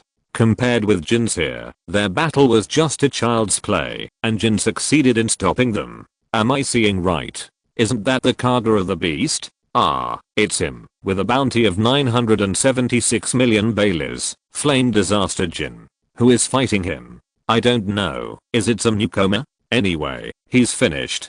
Jin spends most of his time in Wano country, but that doesn't mean he doesn't go out, and every time he goes out, he can make a lot of noise, which also makes Jin notorious. His tall figure and iconic clothes can make the pirates living in the new world recognize his identity at a glance. It is very unwise to offend the Emperor of the Sea in the new world. Without the aura of the protagonist, people who do such things must at least lose something, perhaps a spare part, or perhaps something they value. Few people can walk out intact. Hey, come on, that guy. He took that attack. And he wasn't hurt at all. There were huge cuts on the ground, but Gabanov didn't get hurt at all, which was extremely unscientific in their opinion. Even Jin was slightly shocked. Interesting, you really have some skills. The fact that he was unscathed was entirely due to the stone slab. Jin did aim at the stone slab when attacking. If he was unscathed by this attack, the identity of the stone slab could be basically locked. But his slash was not only sharp, but also carried great power. The stone slab could block the sharp blade, but it couldn't block the subsequent impact force. In other words, Gabanov relied on his physique to take the power contained in Jin's attack. Not bad power. If he only relied on that stone slab, he wouldn't be able to get to where he is today. To be able to break into the new world, Gabanov also has his own skills, and this strange power is his reliance. However, this strange power is not the result of training, but the ability brought by the devil fruit. He himself is also the ability user of the superhuman power fruit. The upper limit of this fruit is uncertain, but Gabanov has only developed the most basic attribute of super strength. The powerful force is his spear, and the hard stone slab is used as a shield by him, which is also the reason for his swell. He thinks he already has the strongest spear and shield in the world, but this shield is too small, and can only block the vital parts of the body. It would be better if it can cover the whole body. At that moment, he even thought he understood why Kaido was looking for stone slabs to make armor. Now even the big Katas of the 4 emperors have not been able to break his defense head on. His confidence has swelled to the extreme. He raised the stone slab and, with the help of brute force, he also burst out at a very fast speed. Are you scared? It's not over yet. Shield impact. The superpower of the force fruit gave him a strong explosive power, and the surrounding ground even shook on a small scale.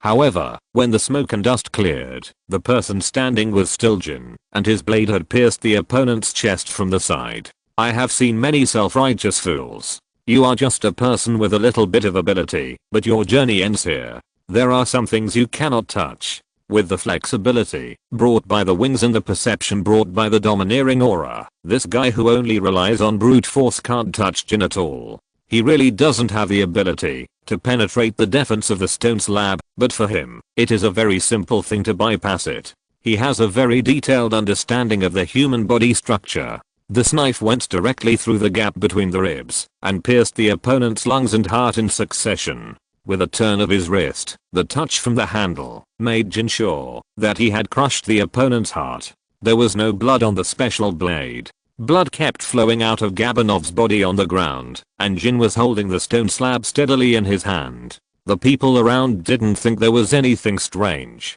This was the most likely situation in their cognition. If a person who had just entered the new world not long ago, didn't even have domineering aura, and only relied on external objects could fight Jin, they would find it puzzling.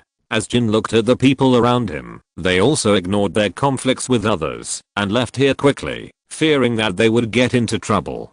Jin indirectly solved the personal conflicts of these people. After confirmation, I will report your achievements. Hurry and return to Ghost Island. I'm leaving first. Chapter 713 Fist Slate. Physical immunity. The killing on the island did not attract more people's attention. This is also the norm after the end of the game. It is common for people with hatred to fight to the death. This is also the reason why most people choose to leave here quickly at the end of the game. They don't want to be involved in trouble, and they don't want to encounter any unknown AoE, and there will be inexplicable deaths and injuries. After the order on the island disappears, only they can guarantee their own safety. If it weren't for the reputation and prize money, as well as the stable order during the schedule, it would not be so easy for the New World Central Fighting Tournament to proceed smoothly. Jin has already returned with his things, and Drake and Isuka have also started their return journey. At this time, Drake is silently counting money. Repay Emmeline, return Jin's big brother, and return Babanuki. A large pile of prize money already has its own creditors. After deducting this part, there is very little left. She still values the championship prize money. This is a new and important means of repaying debts in her life, since she participated in the competition. Okay, the remaining amount should be enough to last for a few days. Guys, hurry back home. I'll treat you to a drink when we get back to Onigashima. Oh, except for banquets, drinks are not free. It's a good thing for them that their boss is willing to treat them, but Isuka doesn't understand Drake's behavior. Sister Drake, why don't you save some? I almost forgot about you. Come with me when the time comes. There's no pirate who can't drink. It's just a good opportunity to train your alcohol tolerance so that you don't get drunk in the future. Others have advised her before, but it was useless. Most of her money was squandered on such treats. Her younger brothers would also treat her, but the scale was incomparable. Sister Drake, I'm talking to you about something serious. Don't worry about it. We won't starve to death with the cafeteria on Onigashima. Treasures will only get moldy and hairy if left there. Only by spending them can their existence have meaning. Different values have brought about this kind of living habits. Compared with treasures that can last forever piled up in the warehouse, she prefers treasures that disappear like fireworks. She pursues splendor in life and enjoys the pleasure of the moment when there is nothing after the howling storm. For her, spending money makes her happier than saving money. I have also told brother Jin about the situation. Rewards are definitely indispensable. Just think about something. This is a rare opportunity. When Drake was still on the way back, Jin had already returned to Wano country with the stone tablet, but Arceus had not returned yet. After putting the stone tablet away, Jin left here. A few days later, Drake returned, and the eyes of the pirates around her became full of envy and jealousy when they looked at her. However, Drake did not show off anything. Just like in previous years, after paying off the debt, he began to invite his younger brothers and people with whom he had good relations to hang out in the taverns in Wano country. In the past, she might be caught by Jin to work, but this time Jin gave her a long vacation. After a while, the Origin returned to Onigashima. The moment it approached Wano country, the stone slabs placed in Onigashima flashed with light. When returning to Onigashima, Jin had already informed Arceus that the hardness had basically confirmed the authenticity of the stone slabs. Now that the things have been brought back to Onigashima, there is no possibility of any accidents, so Arceus did not return early. Arceus's sailing route has been planned. If he returns early now, he may miss what he can find. Fighting power, not bad. When the stone slabs returned, Arceus exuded a special breath. Even Jin and Shaina beside him felt unusual. When each stone slab returned, Arceus's breath would change briefly. The evil-faced slate's monstrous malice, the emerald slate's brilliant vitality, the water drop slate's endless vitality, the fairy slate's strangeness. But this time, Arceus's aura became extremely special. There was no such change in artistic conception, only the suppression of the physical aura. As a fighting type fist slate, it brought a very special ability. At this time, Arceus' body had regained the 3 slates of steel, fist, and clearance. The recondensation of the 3 attributes of steel, fighting, and ordinary has produced a new quantitative change. This is not the world of Pokemon. Most of the means of human attack are emitted from the body. The biggest difference between humans and beasts is that they can use tools, but no matter what kind of metal weapon is made, it will be offset by the power of the steel slate, and ordinary attacks will be purified by the clearance slate. The current fighting slate means that the fighting skills are invalid. Haki is the power of the heart, and it is also a special martial arts that people can use after training. The appearance of the fist slate means that the attack of the armed color Haki can no longer cause any harm to Arceus. Physical attacks from the body alone will be immune. Arceus has already obtained this buff. Only a few elemental attacks can have any effect on him. The fighting slate contains all fighting skills. For the strong physical warriors, Arceus is now an ultimate boss who can lock their health. No matter how long they practice martial arts, they can't have any effect. If this is a game, there will be a guessing game, betting on whether the next punch will be a normal punch or a fighting punch. Unfortunately, this is not a game. Each slate means a new immunity. No matter how strong your attack is, it is meaningless if you can't do damage. This has a much greater impact than not hitting. Drake and Isuka, right? Where are they? According to the reward, although Jin was the last to take action, as the discoverer, they are the first to do the work. This is a rule that has been established long ago. I've already notified them. They should be here soon. Please wait a moment. I'll go take a look. Jin gave his reply. After all, Drake was his subordinate, and he had contacted Drake before. The reaction of the slate was to weigh. Not only did Arceus know that they had made a discovery, but Jin also knew that Arceus was nearby. Soon, the two of them arrived here. They also saw Jin waiting for them, but Drake still smelled of alcohol and looked a bit hungover. You guy. Jin's forehead had several more symbols representing anger. He gave Drake a fairly long vacation because she found something. He also knew that Drake would enter this state when she was on vacation, but he didn't expect her to be so drunk. Isuka, you go up first. The Lord Holy Beast is waiting for you. I'll sober her up first. Chapter 714. Haoli's belt, Kaido in the newspaper. Jin clenched his fist, making a crisp sound of bones colliding, but that was all. If you ask who has the best hangover sobering ability, the beasts can be said to be the best in the new world. Under the leadership of Kaido, the drunkard, there are also a lot of drunkards in the beasts, and the tavern business in Wano country has been indirectly popularized. In order to deal with this situation, the omnipotent Quinn, under a friendly suggestion, successfully used the ingredients of tree fruits to make a quick-acting hangover sobering potion. It's just that the usage rate of this thing is very low. Those people drink just to enjoy the drunkenness. If she didn't have to meet someone later, and now she is still a great hero, he must let Drake understand what physical sobering is. Brother Jin, I'm not drunk. If you don't believe me, I'll walk in a straight line for you to see. Stop talking nonsense. If you dare to lose your composure in front of the holy beast later, say goodbye to the loose life in the future. In the kitchen of Onigashima, Jin poured the sobering materials that were usually stored here into Drake and only took her back up after confirming that she was sober. You did a great job. You are not new to the pirate group.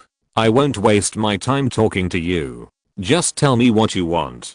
For those who find the stone tablet, giving them stronger power is already a must, but they usually also get some other benefits. This is a rare opportunity to ask for rewards at will. As long as it is not something outrageous, most of them can get it. I want a swordsmanship teacher, and if possible, I also want my own ship. Asuka has followed Drake's advice these days and thought about what she needs. In general, she hopes to be stronger. As for the ship, she wants a separate formation. Her personality is also different from most pirates. The most suitable ship for her is probably the one that Yamato is leading, but she hasn't thought about it so much yet. Okay, let's wait for a while for the ship.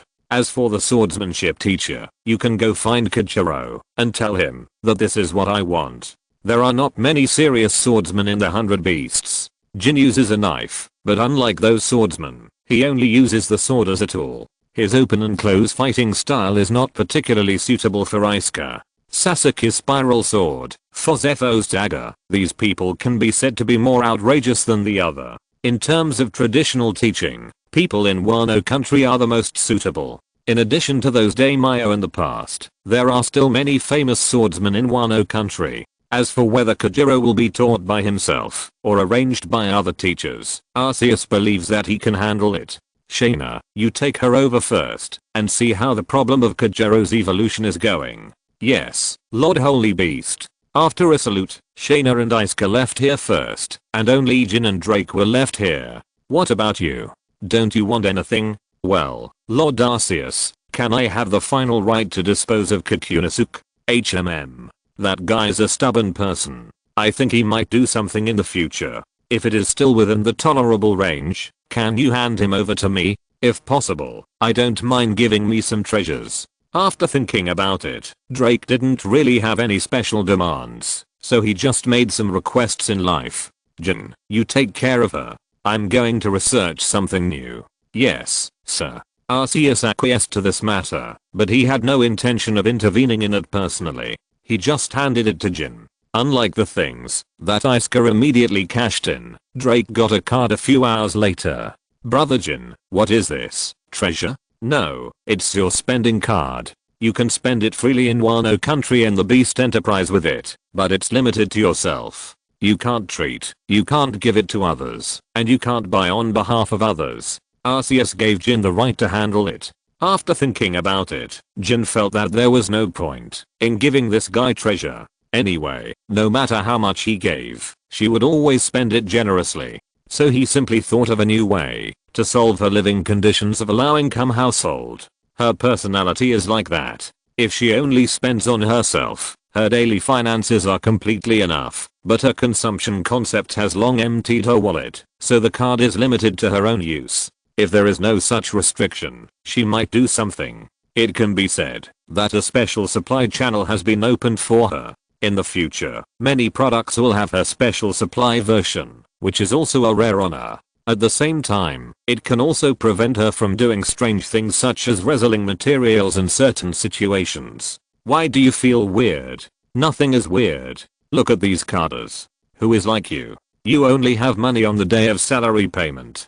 Besides, these treasures are for you to squander. Then he gave her some treasures to satisfy her special consumption psychology. With the return of the Fighting Fist slate, a group of new Pokemon appeared on Onigashima. In the training ground of Onigashima, several Haoli came in with a big box on their backs, and the box contained Haola's belt. Its appearance is similar to that of humans. It has strong muscles all over its body, but its skin is grey-blue and there are red marks on its arms. It has tile-like bulges on its head and a face similar to that of a lizard. It is more like a tailless lizardman than a human. It is a fighting Pokemon with strong strength. It has well-developed muscles all over its body. It wears the same pattern as the iconic gold belt and black underwear. Its body is very tough and has unfathomable strength. The gold belt, like the championship belt, is not a symbol of honor, but a power limiter because of its excessive strength. So it wears a power limiting belt to control its power and maintain its daily life. But if it encounters a truly powerful enemy, it will untie the power limiting belt on its waist and exert its full strength. But the full strength burst of power will put a huge burden on its body, so almost no one has ever seen the power of. If you're listening to this novel on a channel other than Fanfic World, it means they downloaded and uploaded it without effort. We cordially invite you to visit our channel, Mundo Fanfic Novelos. There you'll find the original version of this story and you can explore many other novels of various genres. We're waiting for you to immerse yourself in a world of incredible novels. Chapter 715, The Evil Dragon Falls from the Sky. Oh, that Garp. Governor Kaido went to fight him this time. The pirates who were reading the newspaper did not find it strange, but were accustomed to it. Kaido's actions when he went out were basically regular. Anyway, no matter what he did, it was inevitable that he would conflict with other forces after the end. What kind of crap is this report? How could Boss Kaido be like what they said? It can be seen that it was written by those reporters from the Navy. Why is Morgan so slow this time? It was not the first time that Kaido was in the newspaper, but this report was all about the bravery of the Navy, which made them, as pirates, very unhappy. This one-sided propaganda did not match Morgan's reporting style. It could be seen that it was an article specially published by the Navy. Who knows, maybe there will be different news if we wait a little longer. In the hearts of the members of the 100 Beasts, Kaido is the strongest pirate in the world and will eventually be the future pirate king. Moreover, only a few senior cadres know a special news. Kaido has 2 of the 4 legendary signposts. In a sense, he is already the person closest to the position of pirate king. In addition to them, even those outsiders who don't know the secrets have some disputes about who is the pirate closest to the pirate king. More than a decade ago, Whitebeard was the only candidate, but now, he is no longer the only one. Kaido, the strongest creature. This nickname is not obtained through victory after victory. Kaido's record can be roughly divided into 2 parts, before and after meeting Arceus. After meeting Arceus, and creating the original Beast team, he gradually moved towards the injury-free path. With his terrifying physique and the defense he maintained, his body was almost in an absolute defensive state. Except for Whitebeard, who had not yet entered the weakening period, most enemies couldn't even break the defense. Only Whitebeard could use the vacuum period he maintained to deal certain effective damage. Before meeting Arceus, Kaido had experienced several defeats and arrests, because he alone had sunk 9 huge prison ships. According to the life experience of the original timeline, Kaido was defeated in frontal battle 7 times, fell into the hands of the Navy or hostile forces 18 times, experienced countless tortures, and was sentenced to death more than 40 times. It's just that, when he was hanged, the chain would break, when he was pierced, the spear would be broken, and when he was beheaded, the guillotine would be shattered, and he couldn't be killed. His physique and vitality made him invincible in a one-on-one fight, which made him the strongest creature. As for why the Navy didn't change to some more effective methods, this is already a world unsolved mystery that is difficult to understand. Kaido is different now. He became stronger in battle. All kinds of ways of committing death were originally to break through himself. Now he has a better choice. There is no better way to sharpen his physique than to face his small-powered punishment like gravel. In order not to waste time, he disappeared for a long time in a period of time. However, as the manpower of the beasts grew, a large number of manpower was invested in the sea to start the search journey, and Kaido's nature could not be suppressed. He was not a person who was willing to be lonely, so he began to make crazy troubles on the sea. He came and went freely by himself. With his strong physique, almost no one could stop him when he wanted to leave. The whole new world also had a lot of turmoil because of him. While Drake and Isuka were participating in the competition and Arceus was out, Kaido was not idle either. He was riding the 8-headed dragon not to play, but to find new opponents. Some time ago, in the sky of the new world, Kaido, riding on the back of the 8-headed dragon, began to think about where to go to show off his strength, and at the same time, to exercise and practice his martial arts. Red-haired Shanks as another little kid growing up. Let's try this guy next time. Let's go here this time. Half leaning on the back of the 8-headed dragon, Kaido looked at the new news in the newspaper. This year, there are unusually many reports about red hair. After he entered the new world, he finally started his own actions and now has a large territory. Kaido is 20 years older than Shanks. When the Battle of God Valley ended, Shanks was born not long ago. It's not an exaggeration to say that he is a little kid. Facing Whitebird and Big Mom, Kaido is a young junior. Now there is another pirate on the sea who is strong enough and younger than him. This makes him inevitably a little tempted, but Shanks is not his target this time.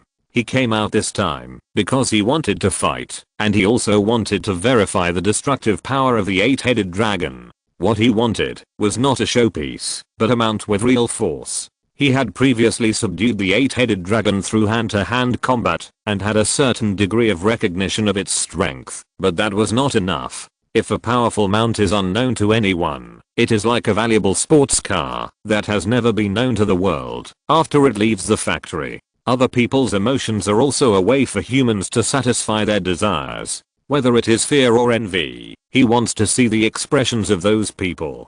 Hey, big guy, you want to fight too, right? I can feel that the blood flowing in your body is the blood of fighting. Kaido threw away the newspaper in his hand. At this time, the 8-headed dragon was flying high in the sky. Under the influence of the strong wind, the newspaper gradually faded away with a rustling sound, and Kaido also patted the head in the middle of the 8-headed dragon. Roar. Ugh, I knew you would be a good match for my personality. Just destroy as much as you want this time.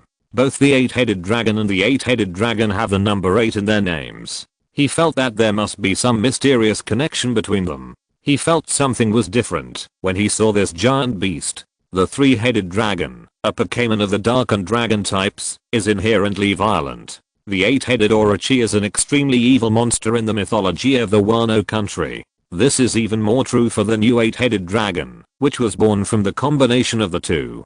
Compared with Banjiro and Enmuking, its own personality is more violent and warlike, and Kaido's way of conquering it also activated the warlike factor in its body. It's not that it doesn't like this method, but in its opinion, only those who defeat it in this way are qualified to conquer it. For the sake of the trainer, some Pokemon will choose to change themselves. If the 8-headed dragon changes its owner, its temperament may be much more restrained, but Kaido is obviously not such a person. He will indulge the 8-headed dragon in this aspect of its personality. Okay, we are here. Let the world be fully aware of your existence from now on. Roar. The 8 heads roared in unison, then waved the 6 wings behind them, and rushed down from the clouds. On the buildings below, the 2 big words G1 were very conspicuous. Chapter 716, Kaido's appearance, Hero Garp. The Navy is the most powerful force on the sea. As the violent organ of the world government on the sea, its overall strength is not comparable to that of a single force. In addition to the Navy headquarters, there are several Navy branches on the Grand Line, which are important bases for the Navy to fight on the sea. The G1 branch is located on both sides of the Navy headquarters in Mirajoa. It is the most important Navy branch in terms of geographical location. It is also the bridgehead of the Navy in the New World. At this time, the situation in the New World is getting worse. Under the order of the world government and the leadership of Sengoku, the Navy is shrinking its forces in the New World and focusing on the first half of the Grand Line. Therefore, the Navy branches in the New World are shrinking their forces, and some branches that are too deep are temporarily abandoned. But G1 is different. As the bridgehead of the Navy in the New World, it is also the frontier sentry post of Mirajoa, so G1 is one of the branches retained by the Navy in the New World. It is headed by Vice Admiral Flying Squirrel of the headquarters, and has a large number of naval soldiers stationed in this branch. The prototype building is marked with the 2 characters G1. Whether it is the surrounding sentry towers or the openings in the walls, you can see the black muzzles of guns. This place is armed to the teeth. The Navy branch in the New World is not a safe refuge. Fights often occur here. It can be said that the people stationed here are all elite. But today, they encountered the biggest crisis since the establishment of the branch. There was a sound of air being torn in the sky, and an unidentified object was falling at high speed. Boom. A big pit appeared on the platform where the Navy usually trains on weekdays, and a human-shaped pit appeared out of thin air on it. What is that? The surrounding soldiers raised their guns and surrounded them, approaching the direction of the pit little by little. Dang. Bang. There were bursts of muffled sounds from the pit, and then with a bang, a big hand pressed on the ground amid the splashing of earth and rocks, and Kaido's tall figure appeared in front of the Navy. Long time no see, Marines. This kind of weird way of appearance is naturally only Kaido. Although he came riding a dragon this time, he has not yet thought of a new appearance posture. In order not to affect the style of riding a dragon, he chose to put that idea aside for the time being.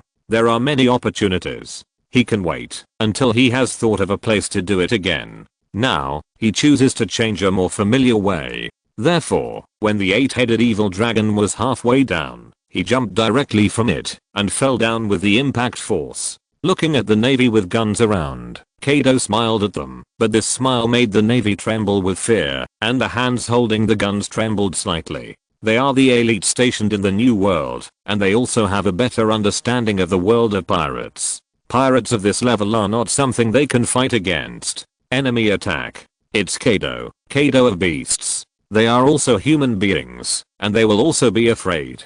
During the war at the top, those Navy were the elites from all over the world, and the lowest rank was a lieutenant, and behind them stood the 3 admirals of the Navy and other top combat forces of the Navy, which gave them courage. Now, with no one behind them, it was their greatest effort to muster up the courage to pull the trigger. Bang, bang, bang, woo, woo. A series of gunshots rang out, and the alarm of the G1 branch also sounded. Amid the piercing alarm, Kaido impatiently rubbed his ears. Shut up, didn't you hear me saying hello to you? The bullets had no effect on him, only making him feel irritated. His appearance was obviously quite polite. Pulling out the mace from his waist, Kaido held the mace in one hand and swung it towards the gate. Although it was a blunt weapon, it was like a sharp blade, and a huge shockwave rushed towards the gate. Boom. The gate of the G1 branch was shattered, the bricks and stones on the ground were lifted up, and the surrounding Navy was also shaken away, and fell around without knowing whether they were dead or alive. Kaido did not continue to do anything, because an unexpected figure appeared behind him. A tall, broad-chested, muscular old man was standing behind Kaido at this time. He had a scar on his left eye and a head full of short grey hair. Behind him, the Navy's justice coat was fluttering in the wind. Navy hero, Monkey D. Garp. Aha, I'm really lucky today. I didn't expect to meet an old acquaintance here. Seeing Garp, Kaido felt like he had won a big prize in a blind box. There was a reason why he chose the G1 branch. It was boring to be too weak, and he didn't care about being too strong. At most, he would get hurt and leave there, but he couldn't do that with the 8-headed dragon. So the G1 branch became the trial field he chose, and Garp's appearance was a good thing for him. This was not where Garp was stationed. He came here to hide away.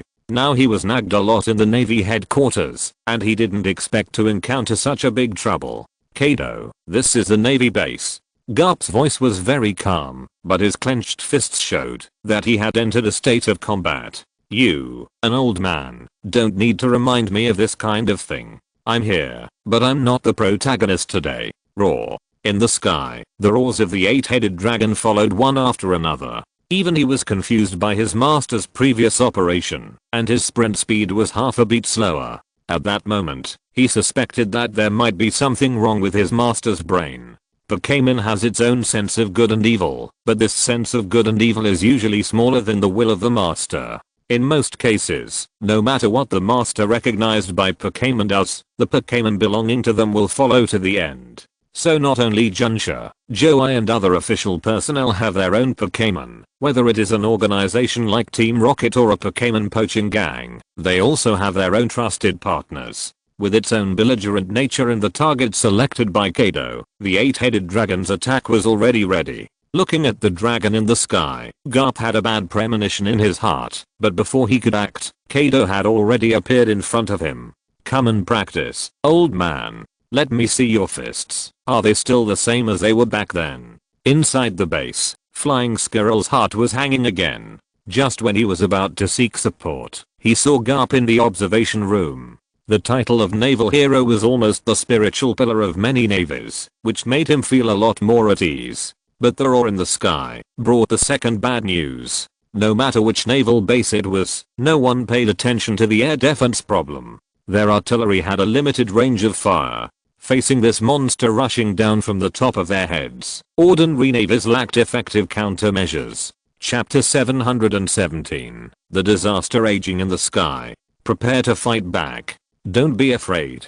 It's just a bigger monster. You have fought with giant pirates before. They will also be injured. As long as it is a living creature, it will die. The branch is a pyramid structure. In addition to the lieutenant general who is the head of the base, there are several major generals in charge of different aspects. At this time, under the leadership of a major general, the artillerymen are struggling to lift the cannon and find a special firing range. The fixed coastal defense artillery can't do this, but the movable artillery is different.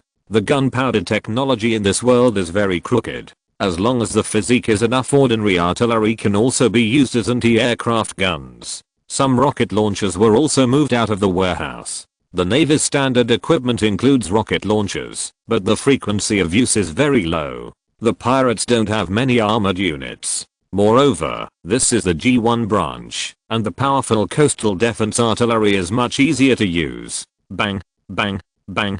The muzzle sprayed flames, but the 8-headed dragon in the sky was not affected at all. "Major General, we can't hit it. That thing is flying too high. The Navy's technology tree is very crooked. Although it can fire continuously, it is still an old-fashioned flintlock rifle with a limited range. If those snipers don't use special weapons, they probably don't know where the bullets will hit hundreds of meters away. There are high-precision weapons, but they are not equipped in large quantities.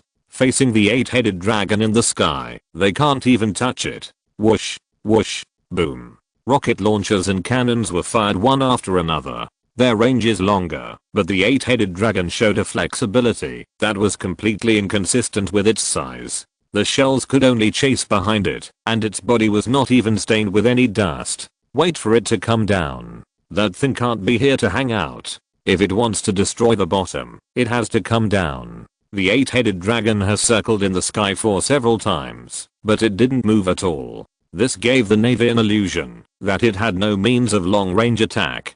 But in fact, this is just the 8-headed dragon judging the threat from the outside world. Although it looks huge and has terrifying destructive power, it is actually a child who is not even a month old. Its basic common sense comes from Arceus, but it lacks knowledge of the outside world. Except for those mythical beasts, other Pokemon have similar situations when they are born, and they need a certain amount of time to absorb the situation of the outside world. The 8-headed dragon does not know its position in the food chain. At this time, it is judging whether it is a hunter or a prey.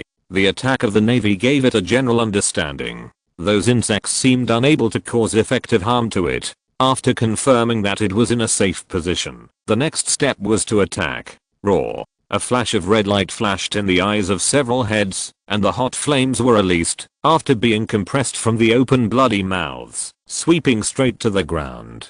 As the distance increased, the flames gradually dispersed, and the 8 fire lines turned the bottom into a sea of fire in an instant. The 8-headed dragon did drop slightly in altitude, but it did not use its huge body to cause damage as the Navy thought. It dropped in altitude, only to bring the other side into the burning range of the line of fire. Boom.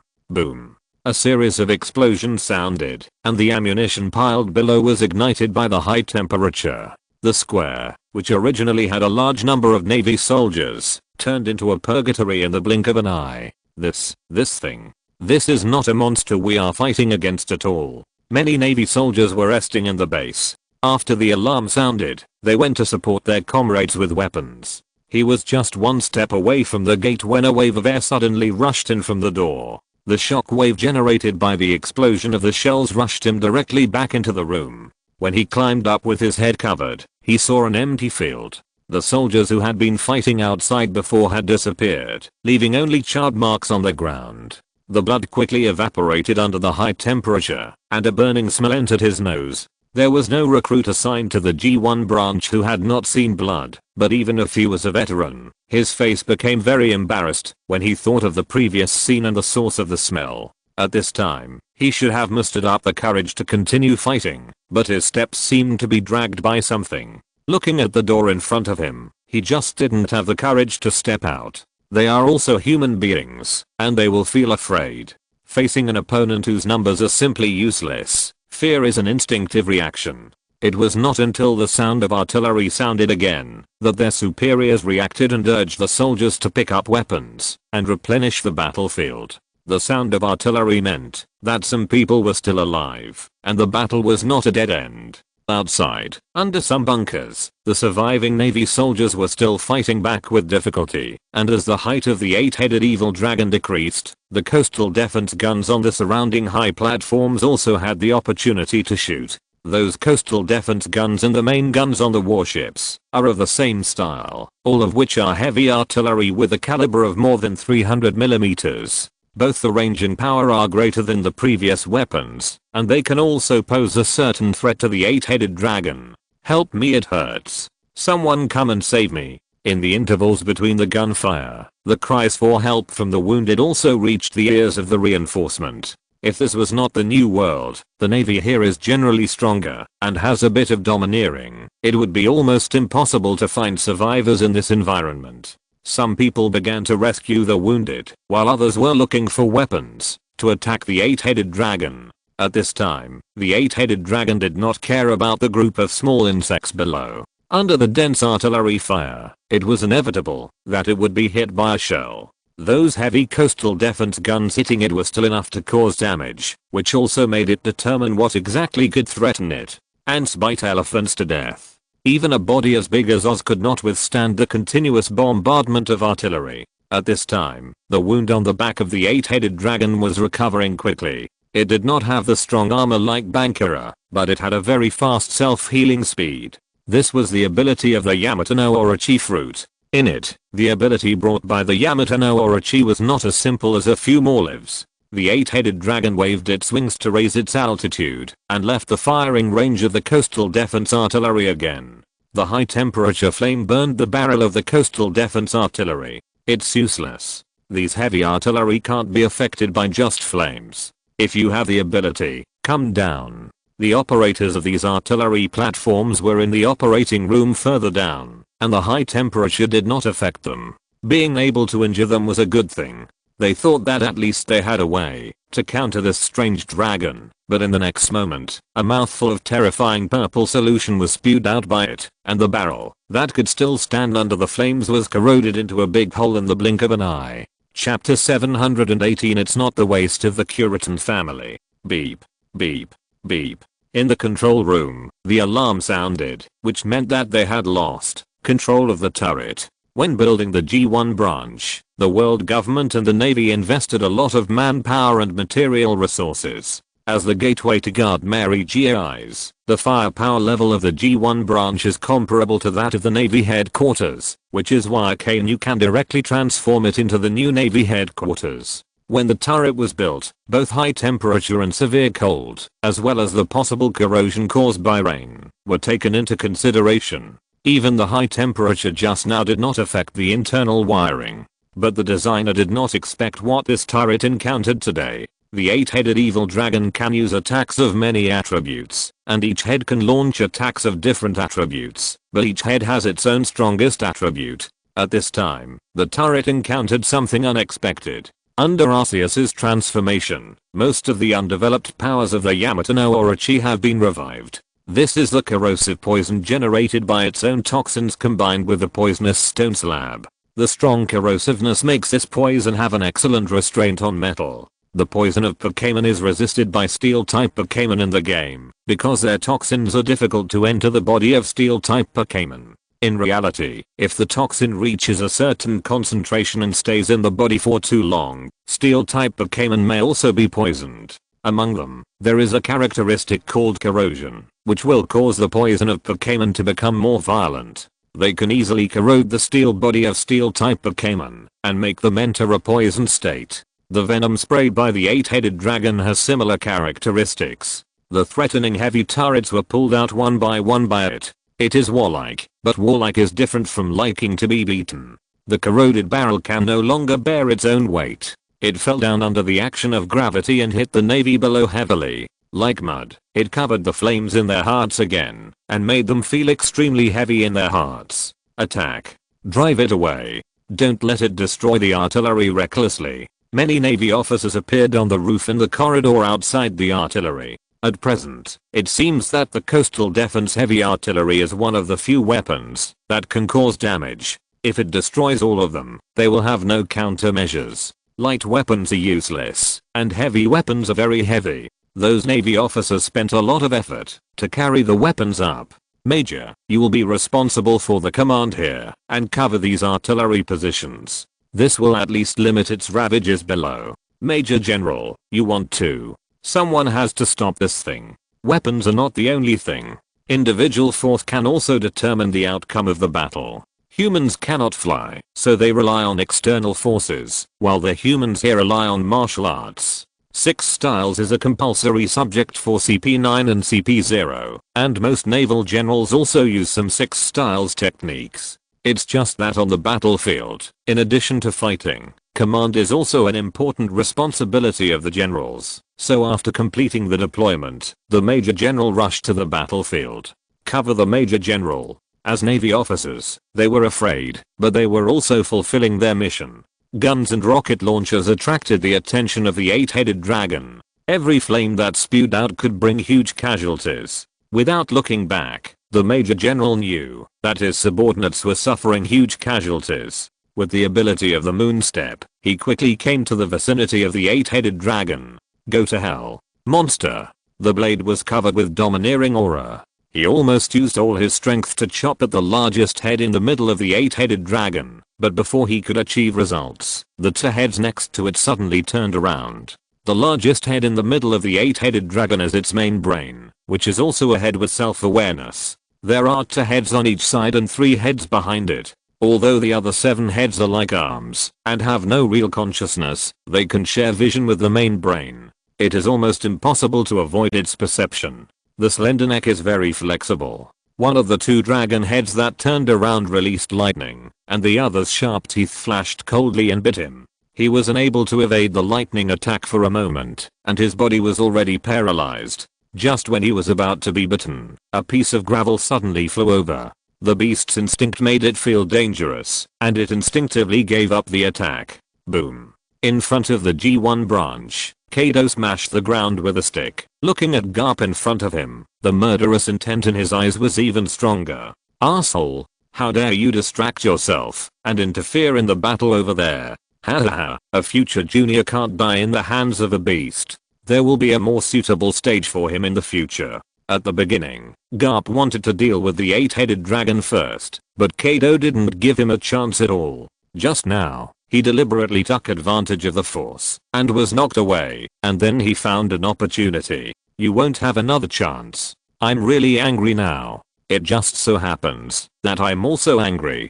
Go to the city to chat with your seniors. At the same time, 2 cold rays flashed in the sky, and the 2 heads that it stretched out were actually cut off. The 2 heads fell to the ground, and the splashing dragon blood gave the soldiers below confidence again. Roar. The pain caused the 8-headed dragon to be furious, but he did not lose his mind. He just stared at the 2 people who suddenly appeared. The instinct of his body told him that these 2 people posed a greater threat to him. Vice Admiral of the Navy Headquarters, G1 Base Commander, Flying Squirrel. Rear Admiral of the Navy Headquarters, Garp's Adjutant, Bogard. As a veteran Vice Admiral of the Navy, Flying Squirrel's own strength should not be underestimated.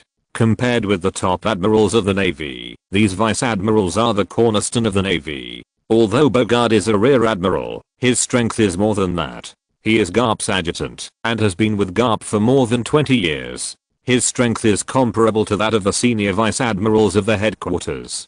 Garp came here in advance, after sensing the battle situation here, while Bogard just arrived by boat. Although Flying Squirrel has been here all the time, he has been observing and determining the combat characteristics and capabilities of the 8-headed dragon. The 8-headed dragon's several attacks have already demonstrated its strength. At that time, Flying Squirrel made a preliminary judgment that no one in the entire base, except himself, could deal with it. Therefore, he chose to sacrifice some soldiers to test the opponent's ability. Although it was cruel, this was war. If he acted rashly and was defeated by an unknown ability, then no one in the G1 branch would be able to stop it, and the casualties would be even more terrifying. Back off. You go organize the soldiers. It's time for the two of us to take over here. Yes, the Flying Squirrel dismissed the Major General who came up to fight for his life, and he and Bogard looked at each other and took over the battle here. This giant beast didn't seem that scary, and its defense was not as scary as he thought. But in the next moment, two new heads grew out of the broken end of the dragon's head. Chapter 719 Immortality. Kurizumi Orochi used the Yamato no Orochi fruit as a tool for death. It has no practical value except for experiencing several more ways to die, but the 8-headed dragon is different. Its own defense is not outstanding. It does not have a heavy tank like Shell like Bankura, nor does it have powerful fighting skills like King Yanwu, but it has its own characteristics, incomparably powerful regeneration. After the transformation, the ability of the Yamato no Orochi has changed. If you cut off a head, it will grow a brand new head soon. The 7 subheads around it are not its fatal weakness. As long as the physical strength is still there, it can regenerate almost infinitely.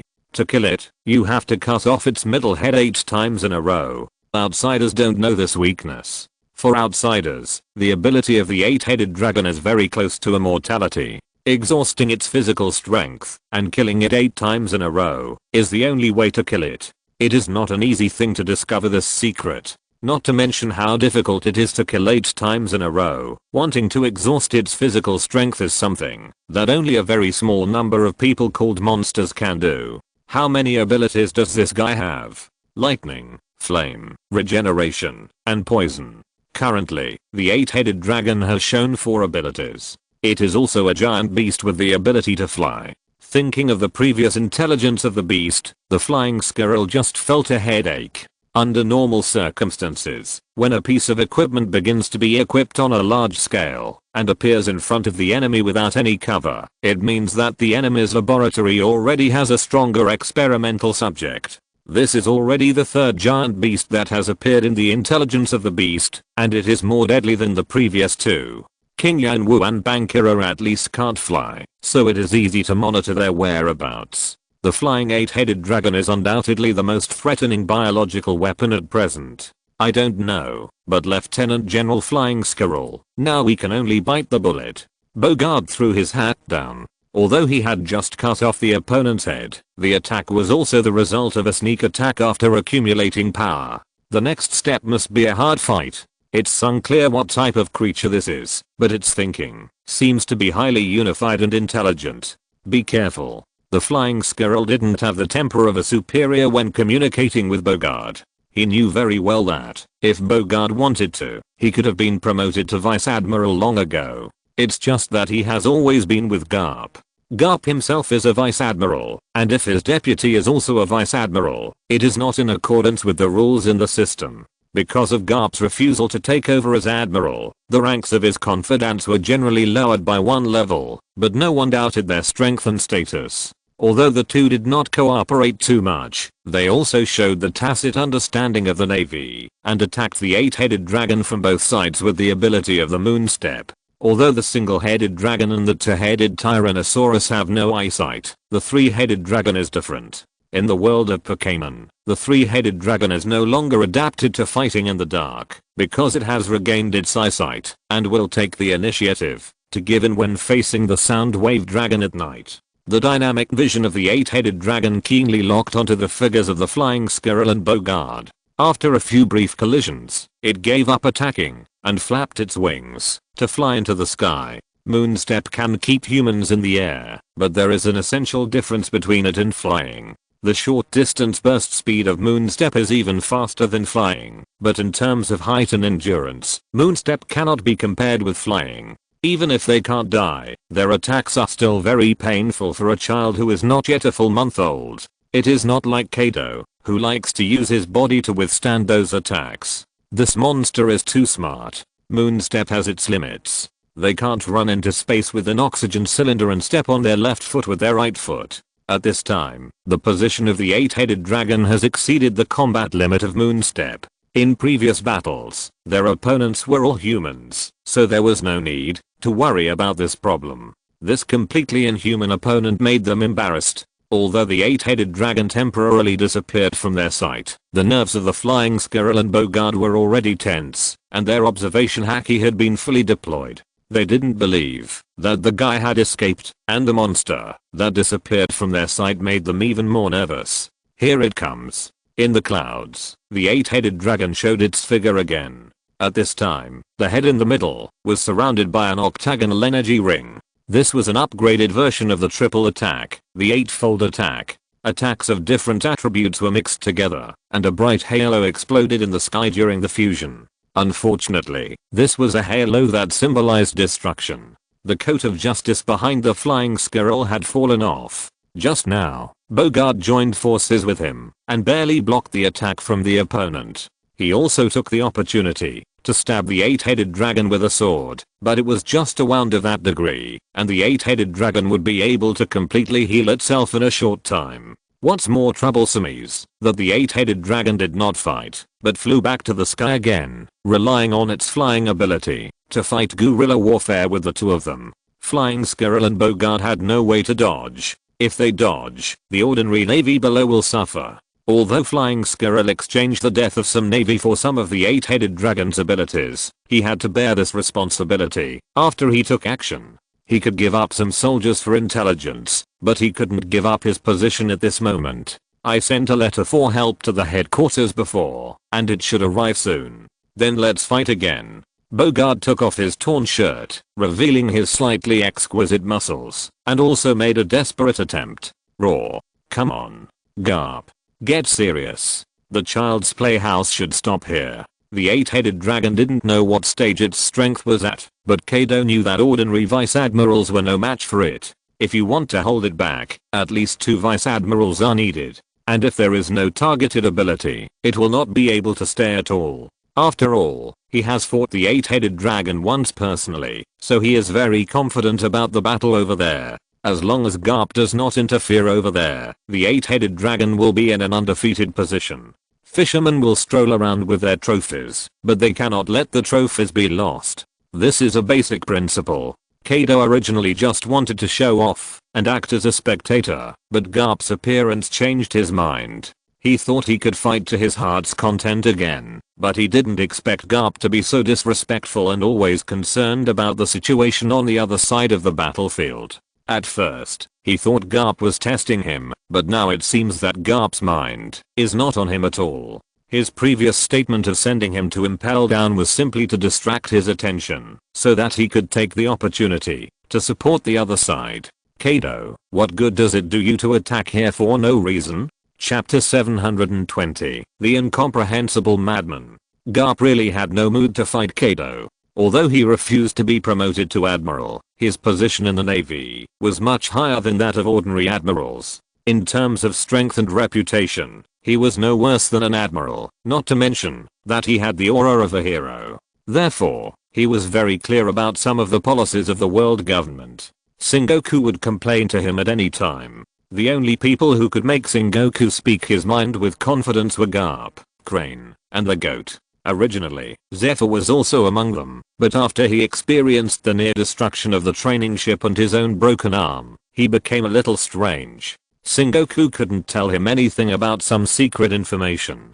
Garp knew all about the deal between the world government and the beasts and the balanced policy of the Emperor of the Sea. And whether it was Kaido, Whitebird, Big Mom, or Shanks, if they were determined to leave, it would be difficult for one person to keep them. If possible, Garp didn't want to fight Kaido at all. He just wanted to stop the rampant dragon, but unfortunately after that blow, Kaido never gave him another chance. Does fighting require a reason? Is there anything more interesting than this? The value of a person can only be reflected in battle. Come on, Garp, let me truly experience the value of a naval hero. Let me see what a man who defeats rocks is like. Kaido's body expanded twice, and he directly entered the Dragon Man posture. This is the G1 branch, and behind it is Mirajoa. Not far away is the headquarters of the Navy. At most, the support of the headquarters will arrive here in a few hours. His time is limited, and he has no time to play house with Garp. Before, he didn't even enter the transformation state, but Garp didn't show much advantage, which also made Kaido understand that his mind was not here at all.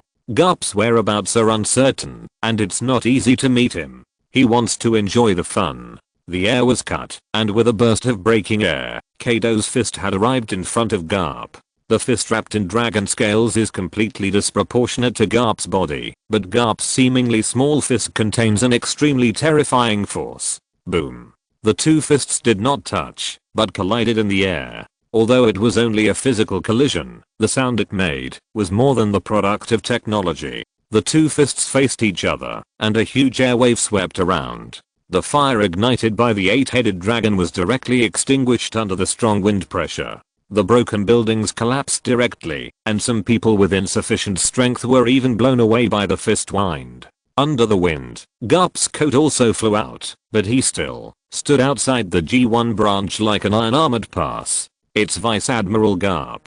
Vice Admiral Garp blocked Kaido's attack. At the window of the temporary medical station, several strong Navy soldiers held steel plates and other things to block the window position, to prevent the outside airflow from rushing in. After feeling the power disappear, they observed the environment outside. Under the shaping of the top leaders, everyone has heard of Garp's heroic deeds. Now seeing him still standing in front, the hearts of these Navy soldiers are much calmer. Vice Admiral Flying Squirrel and Major General Bogard have also held back the monster dragon. Support from headquarters is on the way, and victory belongs to us. In the broadcasting room of the base, the announcer reported the latest news he received, boosting the morale. That was low due to casualties. Hey, did you hear that? Hold on a little longer. Support will be here soon. Don't die here. The medic pressed the wound of a soldier, and the people next to him were also rescuing others. They couldn't help with the battle outside, nor could they operate the turrets, but as medics, this was their battlefield, and every time they rescued a wounded soldier, it was a new victory for them. Is this the reason why you, a bastard, brought that monster to attack here? Monster? How beautiful is that body that was born for fighting, and this is something you Navy can't envy. Even if you want such a great mount, I'm afraid you can't find it, right? Ugh. Things have two sides. In Garp's eyes, the eight-headed dragon is a monster that can only destroy, but in Kaido's eyes, it is a beautiful white horse. He did not hide his joy at having such a powerful creature. You lunatic. You pirates are really a lawless gang. Oh, you know I'm a pirate, right? Do pirates need a reason to attack the Navy? It's still a child and needs a gorgeous stage. This is the place I chose for its debut. After saying so much nonsense, you old guy should get serious, right? For Garp, Kaido's behavior was very crazy and incomprehensible. The reason he attacked the Navy branch seemed to be just that he wanted to show off his dragon. This was even more outrageous than when he was arrested by the prison ship for a meal. But he also understood that, if Kaido was not dealt with, he would not be able to intervene in the battles in other places. Flying Squirrel and Bogard could limit the eight-headed dragon, but they could not stop all its attacks. From time to time, buildings were destroyed. Although the casualties of the Navy were reduced a lot, they had not stopped. If he wanted to stop all this, he had to deal with Kaido first. This guy would not let himself deal with that strange dragon. The muscles on his arm bulged, and the whole arm was wrapped in the extremely powerful armament haki. With the strength of his legs and waist, while shaking Kaido away, Garp's body also jumped up and swung his fist towards Kaido's face. In Garp's perception of observation haki, Kaido's behavior was very abnormal, and he did not make any attempt to evade. In fact, this was exactly the case. Garp's punch hit Kaido's face firmly. The huge body flew backwards, leaving a huge human-shaped mark on the wall of the G1 branch. It stands to reason that this is an opportunity, but Garp adjusted his state and rushed towards the direction where Kaido landed. Although the punch hit the bullseye, the touch of his fist told him that the punch did not gain much. In the ruins, Kaido shook his head and stood up. Aha, is your fist like this? Whitebird was once on the same ship with him, and he had some understanding of him. Although Garp was a strong enemy of the Rocks pirates at that time, Kaido was not qualified to fight him at that time. He was just an ordinary trainee. In order to judge the opponent's strength more clearly, he chose to use his own body to feel the opponent's fist. Even with the domineering defense, the force still knocked him out. It's really exciting. Seeing that Garp gave up the intention of intervening in the battle of the 8-headed dragon and treated this battle wholeheartedly, Kaido's fighting spirit was completely ignited, and he picked up the 8 fasting rings to meet the attacking Garp. Chapter 721, Calling the Wind and Rain, Bringing Thunder to the World. Hand-to-hand combat is not Kaido's strong point. Compared with bare hands, he can only burst out powerful combat power when using weapons. Just now, he did not use weapons, and even used his face to receive the opponent's fist, just to experience the name of Iron Fist. The hero Garp, Iron Fist Garp, earned this name completely with his own fists and domineering. The last time he had an intersection with Garp was almost in the Rocks period. At that time, Roger was not the biggest trouble on the sea. Rock's strength and crazy actions almost affected the entire sea. With the joint efforts of Garp and Roger, Rocks was defeated. At that time, Kaido was not even qualified to intervene in that battle. Moreover, the Rocks pirates at that time had long been demoralized. The pirates who relied on Rock's personal force to forcibly integrate together had no intention of fighting together. Kaido also fled from the Valley of the Gods with Charlotte Linlin. At that time, he had no idea of challenging the whole world, but now, everything is different. Thunder Bagua. The sound of thunder and lightning was unparalleled, and the power of thunder surrounded the 8 Saiyajin. If the mace could be ranked among the famous swords, then the current 2nd generation 8 Saiyajin and 7th generation Aegean would definitely be on the list. Fistbone. Collapse of mountain. No matter what attack method the enemy used, Garp's method remained unchanged. His pair of iron fists contained too many beliefs. This was the way of fighting that had continued since the day he became a Navy soldier. His hands could even replace heavy artillery, firing shells directly with his bare hands. Collapse of mountain was not an exaggeration for him, but a real way of training. Whenever he encountered a strong opponent, Garp would use the mountains to hone his fists. When dealing with the cone head of the green pepper, Garp broke through several mountains in succession. Kaido's size after beast transformation was almost 3 times that of Garp. Generally speaking, a small opponent would use his more flexible characteristics when facing a huge enemy, but it made no sense here. Whether it was Garp or Kaido, they both chose the most direct way of fighting, head-on confrontation. The Iron Fist and the mace collided, and a more violent impact than before was emitted from the collision point of the two. The aftermath of the battle had a significant impact on the soldiers in the base, but Garp had no way to do anything. He could restrict Kaido's actions, but he could not control the impact of the aftermath. To be precise, this restriction could only protect a part of the area. He was a naval hero, but he did not break the limit of human beings. Facing Kaido who could fly freely, it was impossible for Garp to completely keep Kaido as he is now. Aha, that's right, that's the meaning of fighting. Kaido smiled again, and both hands were already on the mace, but looking at his smile, Garp's face became even gloomier. When Kaido's next stick came, Garp changed his tactics.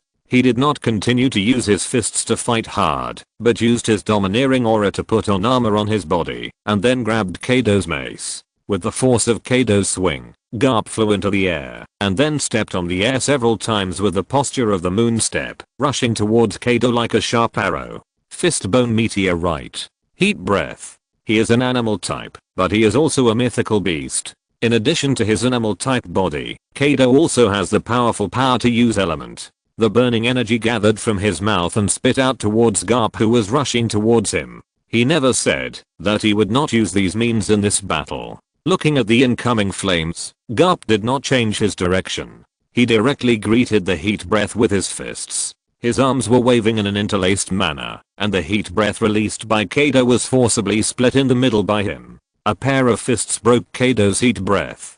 Garp rushed out of the flames like a demon in purgatory. His fists were covered with domineering, and the flames released by Kaido's heat breath were even left on the domineering. Boom. This punch hit Kaido's face firmly, and his huge body fell to the ground again. Vice Admiral Garp won. He knocked down Kaido. The soldiers watching from a distance cheered. It was a battle far beyond their level, and they could only judge the result by their own eyes. But in the next moment, Garp did not pursue the victory, but retreated rapidly. Kaido's mace almost brushed his feet and hit the ground. The earth was cracked by this blow, and the surrounding seawater poured into it. The G1 branch had an extra moat. Bah, I was really careless. Your strength doesn't seem to have changed much. Spitting to the side, Kaido climbed up again. The damage to the ground was much greater than Kaido. Don't be ridiculous. You guys say that I'm not serious, but aren't you the same? Those two punches can't hit you at all, right? Oh, your intelligence agency seems to have found out a lot of information. Don't underestimate the Navy. Pirate. Although the punch hit Kaido, Garp didn't feel excited at all. The Navy's intelligence statistics were very clear. Kaido, no, it should be said that the beasts have a special shield skill, and Kaido and many Cardas can use that thing. Although the strength depends on the strength, the ability of the suspected barrier fruit is definitely a big trouble. However, from beginning to end, Kaido never used the barrier. He would rather use his face to receive his fist than use that special barrier. This made Garp confused about what the madman Kaido was thinking. Ahaha, don't think so much, I just don't want to use it. The first time was to test Garp's fist, and the second time was just Kaido's personal wish. That would be too boring. Today's time is limited. It's impossible to decide the winner with you. Even if the protagonist's halo is turned on, it will take half a day to end the battle with Kaido. In just a few hours, Kaido and Garp can't tell a result. It's boring to keep using that. I have a lot of things to try. Rain. Kaido suddenly shouted the word rain to the sky. The 8-headed evil dragon in the distance seemed to understand something, turned around and flew into the clouds. The battle between Kaido and Garp had already dispersed the clouds in the sky, but at this moment, the clear sky was once again covered by dark clouds. Lightning flashed in the clouds, and in an instant, heavy rain poured down. I've wanted to try this trick for a long time. That old woman Linling used this trick a lot. Lightning wrapped around the top of the 8 seals again. This time Kaido did not approach Garp, but swung his stick into the sky. 10 Madages attention. If you're listening to this novel on a channel other than Fanfic World, it means they downloaded and uploaded it without effort. We cordially invite you to visit our channel, Mundo Fanfic Novelos. There you'll find the original version of this story and you can explore many other novels of various genres. We're waiting for you to immerse yourself in a world of incredible novels. Chapter 722, G1 Collapse. Kaido's reign is a signal. He is conveying his orders to the 8-headed dragon. It is not just a mount. In Kaido's eyes, it is a special companion who has the strength to fight side by side with him. In terms of his own strength, the 8-headed dragon cannot help him in a frontal battle. It is mainly for transportation, cleaning up miscellaneous soldiers, and weather control. Depending on the strength of the Pokémon, the range of rain clouds created by praying for rain is also different. The 8-headed dragon rushes into the distant clouds to create larger rain clouds in a short time, and it can also inject the power of lightning into it to turn it into a thunderstorm cloud. This is not simply natural lightning, but artificial lightning caused by the power of Pokémon. Kaido also has some of the power of Pokémon in his body. The activation of skills such as Dragon Dance and Guard depends on that power. This is a special power generated after the body undergoes subtle changes when learning skills in the space created by Arceus. With this power, Kaido can manipulate the lightning in this thundercloud to achieve some special effects. The 8-headed dragon didn't know what Kaido wanted to do, but just released some skills according to what he said before. The rest was deduced by Kaido himself in his mind.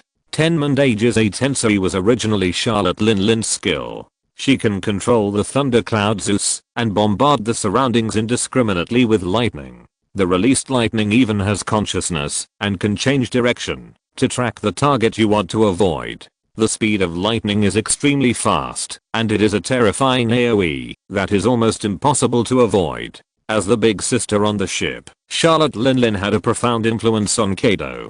The devil fruit and the moves of the giants all came from her. Kaido also learned a lot from her. At this time, he planned to copy some of Charlotte Linlin's moves. In the blue dragon form, although he can also use lightning, the range is not as strong as Zeus. Now with the assistance of the 8-headed dragon, he can also participate in the battle with his own pet like Charlotte Linlin. In other words, the root idea of fighting the 8-headed dragon together was also referenced from Charlotte Linlin. The home she created with her own soul was a very powerful helper. Give this move an evaluation. Navy hero. Holding the 8 priestess with both hands, Kaido swung it downward with all his strength. This time it seemed to pull the sky down. Lightning formed a terrifying light curtain.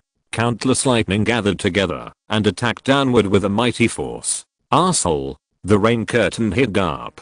His clothes had long been soaked by the heavy rain. The rising dark clouds had blocked the sunlight, but the G1 branch was still as dazzling as day. The light emitted by lightning became the new sun. Tenmond Age's attention. Garp was not unfamiliar with this move. At that time, Kaido had not grown up yet. Charlotte Linlin was also a main member of the Rocks Pirates. The lightning she released had always been a big trouble on the battlefield. Although Thundercloud Zeus is a home is created by her, its main body is a cloud. Under the command of Charlotte Linlin, it can freely shuttle across the battlefield and carry out terrifying targeted explosions. The Tenmond Age's attention used by Kaido at this time is even more powerful than the Tenmond Age's attention released by Charlotte Linlin in his memory. Moreover, Kaido is different from Charlotte Linlin. He did not simply release the attack. At the same time as the lightning fell, Kaido had already arrived in front of Garp. Bathed in the lightning, Kaido was like wearing a layer of lightning armor. The third world inducing Neraku thunder pressure raging waves. The thunder in the sky turned into dancing silver snakes. Under the guidance of Kaido's weapon, this natural disaster-like power was compressed together.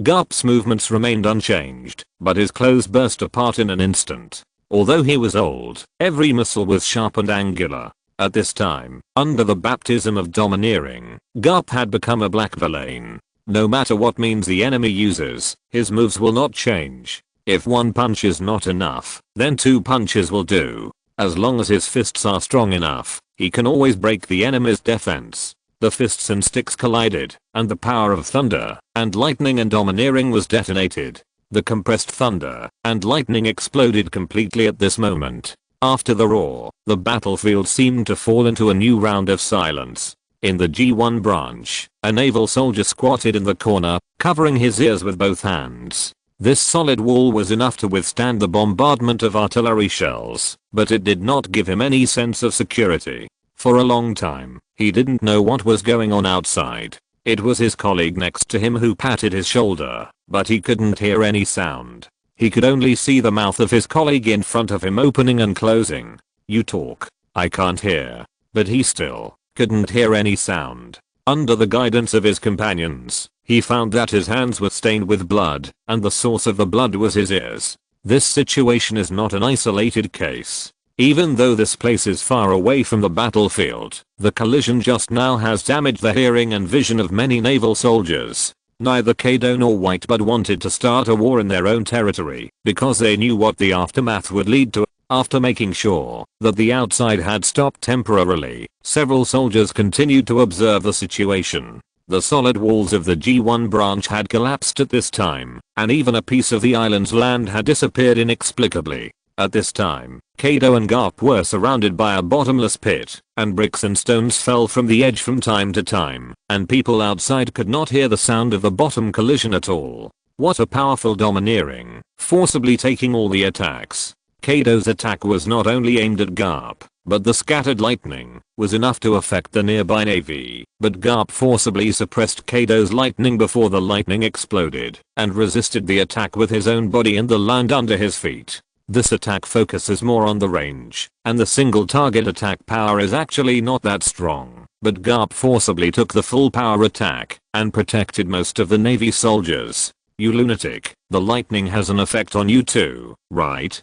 Such an attack could not make Garp lose his fighting power. He even found that Kaido was unable to avoid the impact of the lightning just now. It can be said that the attack had a significant side effect. Aha, it's just a mild impact. It will pass quickly. If you let a guy like you leave, the sea will probably be more turbulent. Garp's body recovered quickly under the influence of the return of life. The skin metabolized quickly, making the impact of the lightning gradually disappear. Looking at the destroyed branches and land around him, Garp was determined to keep Kaido. This is the marine branch, not a place where you can come and go as you please. Fistbone Stars. Chapter 723. Hunter and Prey, a reversal of poles. Garp knew what Kaido meant by the limited time. Kaido regarded the battle with him as a game and wanted to leave before the support from the headquarters arrived. But Garp didn't want to do so.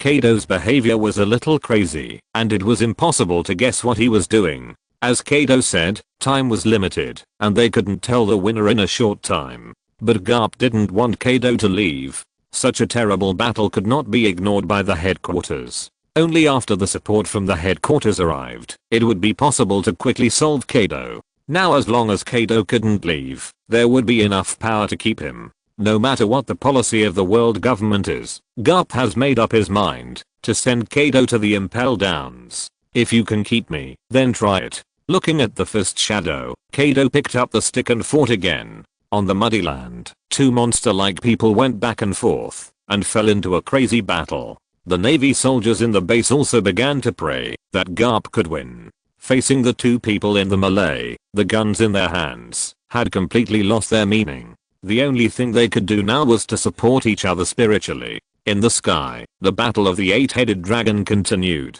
The thunder and rainstorm had no effect on it, but it weakened the flying squirrel and Bogard. In this weather, it was even more difficult for them to restrict the eight-headed dragon. How should we deal with this thing? The flying squirrel wiped the rain off his face. Living things have life, and living things will be killed, but the strange dragon in front of him can't be killed no matter what. Whether it is the heart or the head, they have caused certain damage, but the result is the same. It will recover soon. At this time, the eight-headed dragon still maintains the appearance of 8 heads, but they have a lot more wounds on their bodies. It should have its own limit, but we can't seem to find this limit. In Bogard's cognition, no creature can recover and regenerate indefinitely. Even natural ability users will consume physical strength when releasing elemental attacks. When their physical strength is exhausted, they can't use their abilities as wantonly as before. The regeneration of the eight-headed dragon can't be energy obtained out of thin air.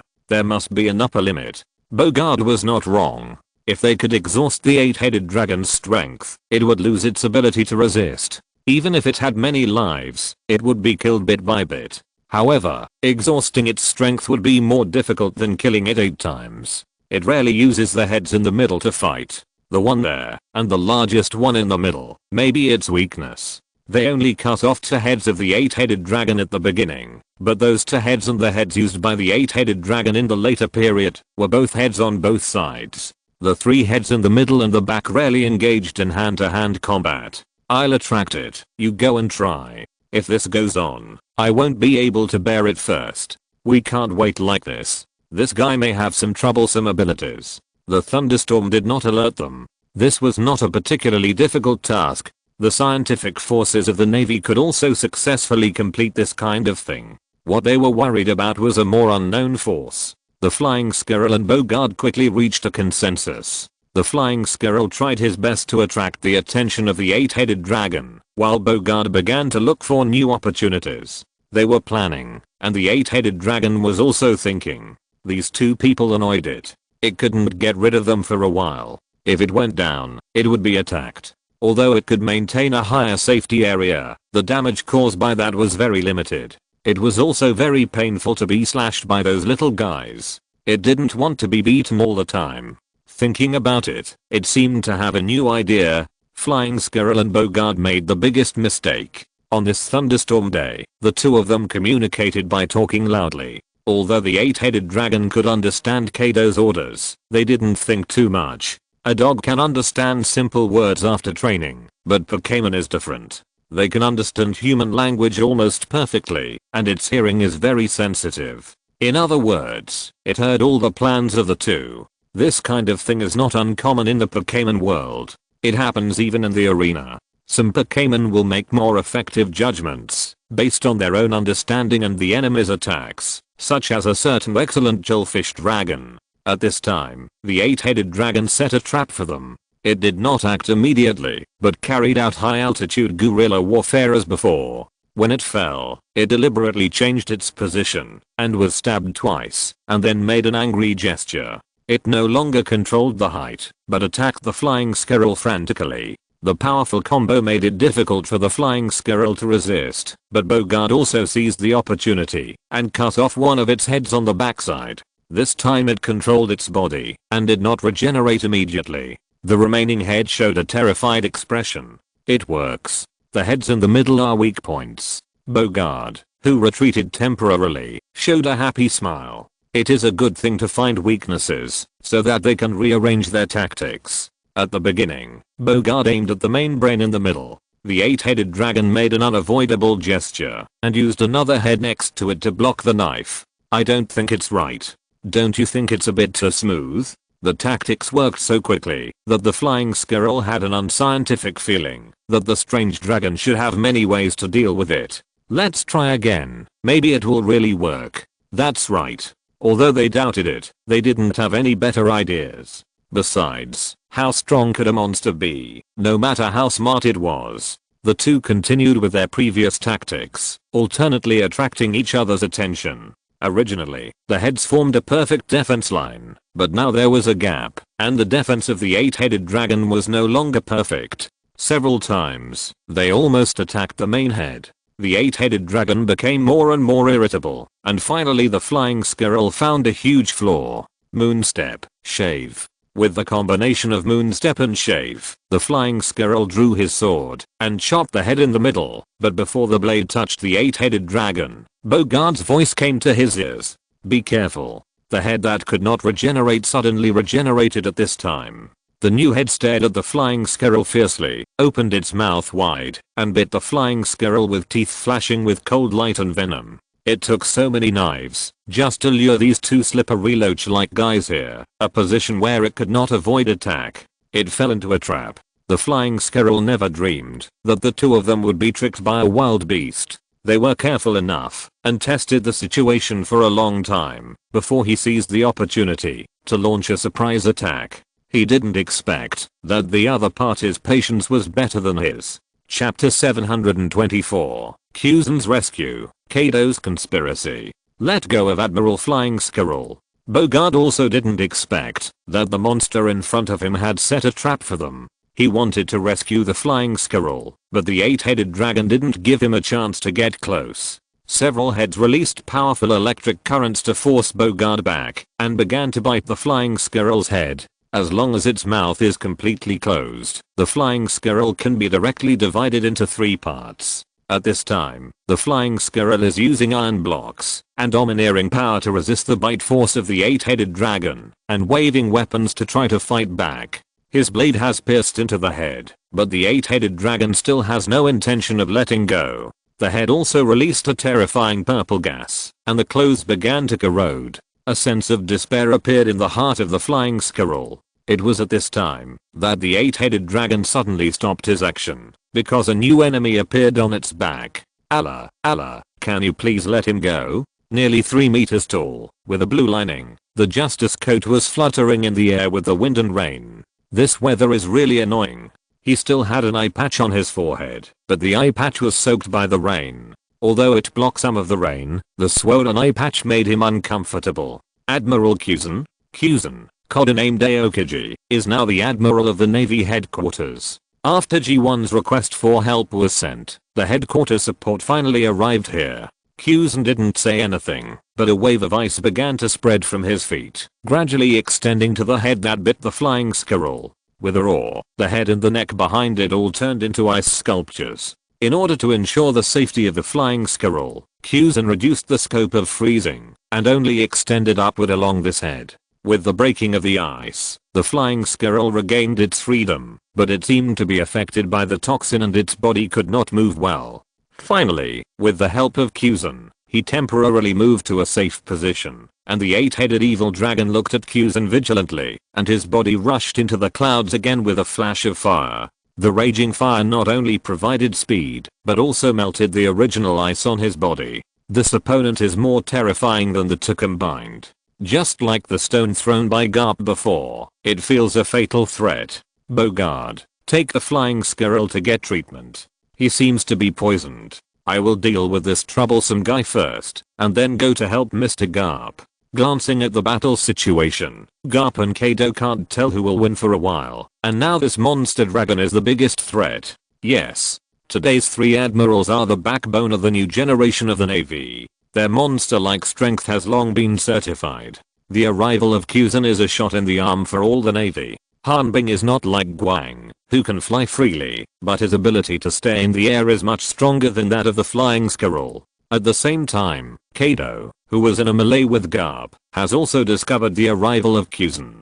Happy time is over, Garp. I look forward to seeing you next time. The 8-headed dragon is no match for Kyuzen. When the reinforcement arrive, it's time for him to retreat. Although he hasn't had enough fun, it's almost time this time. I said, don't think about leaving here so easily. Ugh. I also said, you can't stop me. This is the Navy's territory, but because of this, I can have no scruples. There should be several thousand people here, right? The number of soldiers stationed in the Navy branch varies greatly according to the size. When Smoker was the Vice Admiral, the number of soldiers in the Navy G5 branch was only 300.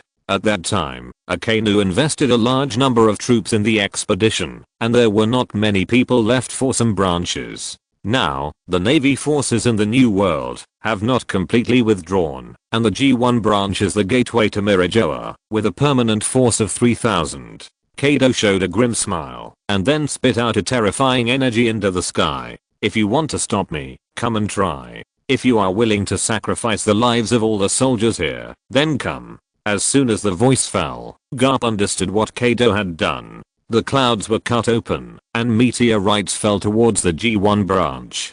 The attack of the Dragon Star group had arrived. This is Kaido's conspiracy. Garp can try to choose to keep Kaido with Kyuzen, but the success rate is not 100%. However, as long as they make this choice, the G1 branch will be destroyed by the Dragon Star group he sent out with all his strength. The previous Tenman Age's attention destroyed many bunkers. The destruction of the 8-headed dragon and the aftermath of the battle between Kaido and Garp made this place unable to withstand the destruction. Kaido ignored Garp and turned into a blue dragon and rushed towards the direction of the 8-headed dragon. He had to take this little baby away. Looking at Kaido and the falling meteorites, Garp finally chose to stop the Dragon Star group. It was still the root problem. If Kaido wanted to leave, the success rate was very high, and it was likely that he would make great sacrifices but achieve nothing. In this case, Garp could not look directly at the sacrifice of those soldiers. Finally, under the cover of Kaido, the 8-headed dragon also successfully escaped from Kyuzen. One man and one dragon left here in public, leaving only the broken G1 branch. Mr. Garp. In the G1 base, Kyuzen used his ability to freeze the 3 heads of the 8-headed dragon that were cut off in the battle, and even dug up the surrounding ground, intending to send them to the scientific forces for a search. Why are you here alone? Where's Sengoku? He wouldn't be unaware of this opportunity. Borsalino is assisting in the research of the scientific forces, Sakazuki is on a mission outside, and Marshal Sengoku has been ordered to assist in the defense of Mirajoa. Sighing, Kyuzen explained the details to Garp. The admirals of the Navy are not mascots, they have a lot of tasks to deal with. However, there will always be an admiral left in the headquarters to deal with emergencies. When Sengoku himself received the situation of the G1 branch, he also wanted to leave. Although he is a marshal, the headquarters of the Navy is relatively safe, and there will be no problems if there is no top combat force stationed for the time being. It would be a good thing to keep Kaido. He obeys the orders of the world government, but he also has his own ideas. However, before he leaves, the world government's emergency transfer order orders Sengoku to assist in the defense of Mirajoa. Do they need manpower there? The higher-ups seem to be more concerned about the safety of the celestial dragons, and it is difficult for Marshal Sengoku to disobey orders. Those bastards. Garp angrily punched the wall next to him, cursing someone, and the price he paid was the destruction of another relatively intact building. Chapter 725. The strongest organization in the ocean takes action. Vice Admiral Garp, please cooperate with us, otherwise it will be difficult for us to deal with it later. I'm not interested. If you have the time, you might as well investigate something else. Several people surrounded Garp timidly, hoping that Garp would cooperate with their actions, but the result was not satisfactory. No matter what they said, Garp didn't want to pay attention to them. These people are not agents, but reporters belonging to the world government. Unlike Morgan's World Economic News Agency, these reporters are all the penholders of the world government. They are responsible for writing whatever the world government wants to see. As for the place of publication, in addition to some official internal newspapers, the World Economic News Agency is also one of the channels. In addition to letting his men write reports, Morgans will also accept submissions from outsiders. The attack on the G1 branch has already happened. The battle here can even be seen on the Red Earth continent. The ships passing by the nearby sea area can also be seen clearly by the soldiers present. Now they need to rebuild the G1 branch, comfort the injured soldiers, and provide pensions to the fallen soldiers. What happened here cannot be concealed at all. Since they can't hide it, they have to do a good job of covering up the follow-up.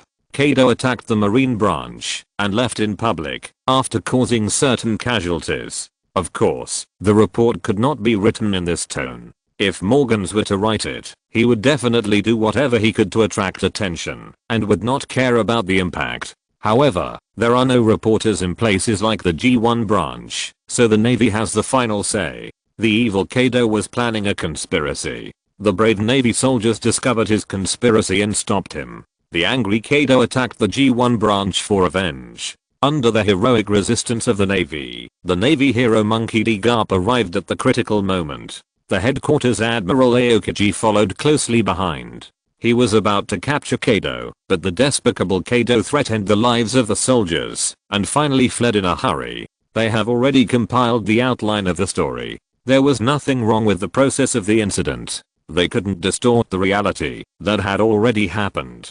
They just changed the story. They didn't even see the enemy's appearance and died from unknown AoE. Although they died heroically after fighting bravely, the meaning was completely different. Garp didn't object to this. For those soldiers who had already died, such a story would have more benefits. He just didn't agree with the behavior of those people. In order to better reflect the bravery of the Navy, they hoped that Garp could cooperate to take a few photos on the ruins to achieve better publicity. Although the G1 branch was seriously damaged, as long as the publicity was proper, it would have a good recruitment effect. In the end, these reporters didn't get what they wanted. Garp ignored them and returned to the intact part of the base on the pretext of treating the wound. A little skin injury is nothing at all. After he eats a few donuts, the injury will be almost healed. Kaido is more testing some new moves this time. The power of a single unit is not particularly strong. In just a few hours, they still have a lot of cards. But Garp knew very well that he had not gained much advantage. The Navy had only suffered huge losses for no reason this time. He could not accept standing on the ruins and letting these people take fake photos. What should I do? Without photos, the expression is too poor. They did not have the qualifications to force Garp. Ability was one aspect. In the beginning, for their own face, they completely suppressed the fact that the Navy and the pirates had joined forces to defeat Rocks, and all the halo was concentrated on Garp alone. Although his strength was well deserved as a hero of the Navy, this halo allowed Garp to be very willful and even more presumptuous to the Celestial Dragons than others. After all, the people he rescued included the Celestial Dragons. The Celestial Dragons were not all brainless idiots. For people like Garp who were extremely powerful and had saved them, they would also give some privileges. Facing such a Garp, they had no way to deal with him. Ordinary Navy would still care about their opinions. After all, these Navy pens could really affect a person's reputation. But Garp was different. Anyone who dared to discredit him was slapping the Navy in the face. Don't worry, I'm ready. At this time, a man suddenly came back with a camera. The people around him didn't notice how he appeared, but no one found it strange. I got there before you. These are the photos of Vice Admiral Garp dealing with the meteorites, and the photos of Kaido escaping. This is a photo of him rescuing soldiers in the ruins. Add to that the photos of him monitoring Dendenmushi in the base, and it's almost enough. He took out a few photos, including Garp's fist smashing a large Dragon Star group, holding a cannonball to block the flying meteors, and him carrying a broken wall to drag the buried soldiers out. Kuzan and Kaido also entered his camera. Oh, now we can get the job done. As usual, I'll take the photos and you write the copy. Don't worry, we understand. In the reporter team, photographers are undoubtedly the most important, especially the Navy photographers, who appear and disappear like ghosts and are everywhere. Whether it's the 7 warlords of the sea or the 4 emperors, whether it's the iceberg desert or the deep sea, as long as there is a big conflict, they must be there. Hiding, disguising, lurking, and getting close to people are their specialties. According to gossip, some young photographers will even be recruited by the CP department and become powerful intelligence agents after training. It is very easy to secretly take photos of Garp after the war. Therefore, what the Pirates of the Beast saw on Onigashima was a beautified newspaper, which praised Garp's bravery throughout the newspaper and downplayed the impact of the attack on the branch to the greatest extent. However, the impact of this incident is far from simple. A new round of undercurrents is surging on the Red Earth continent. At this time, ordinary employees in the Beast's Fruit were still working as usual, but some careful people found that the leaders had disappeared. At this time, only Tesoro was left to manage things here. He was also tidying up his suit and seemed to be about to go out. Stella, don't worry, those people won't do anything. Governor Kaido and Lord Arceus are fine. If they want to fight to the death, they won't talk. The earphones on his ears were connected to Rotom's body, and he was communicating with Stella. Then why did you let the others leave there temporarily? Just in case. And it's good news that they were able to leave safely. Wait a minute, there's a call from Gideo. I'll contact you after I finish my business. End of this chapter. Thank you very much for reaching the end. Don't forget to like. Looking for more exclusive content and immediate access? Subscribe to our Patreon. Remember, every like, subscription, or donation encourages us to continue. Thanks to everyone. See you in the next video.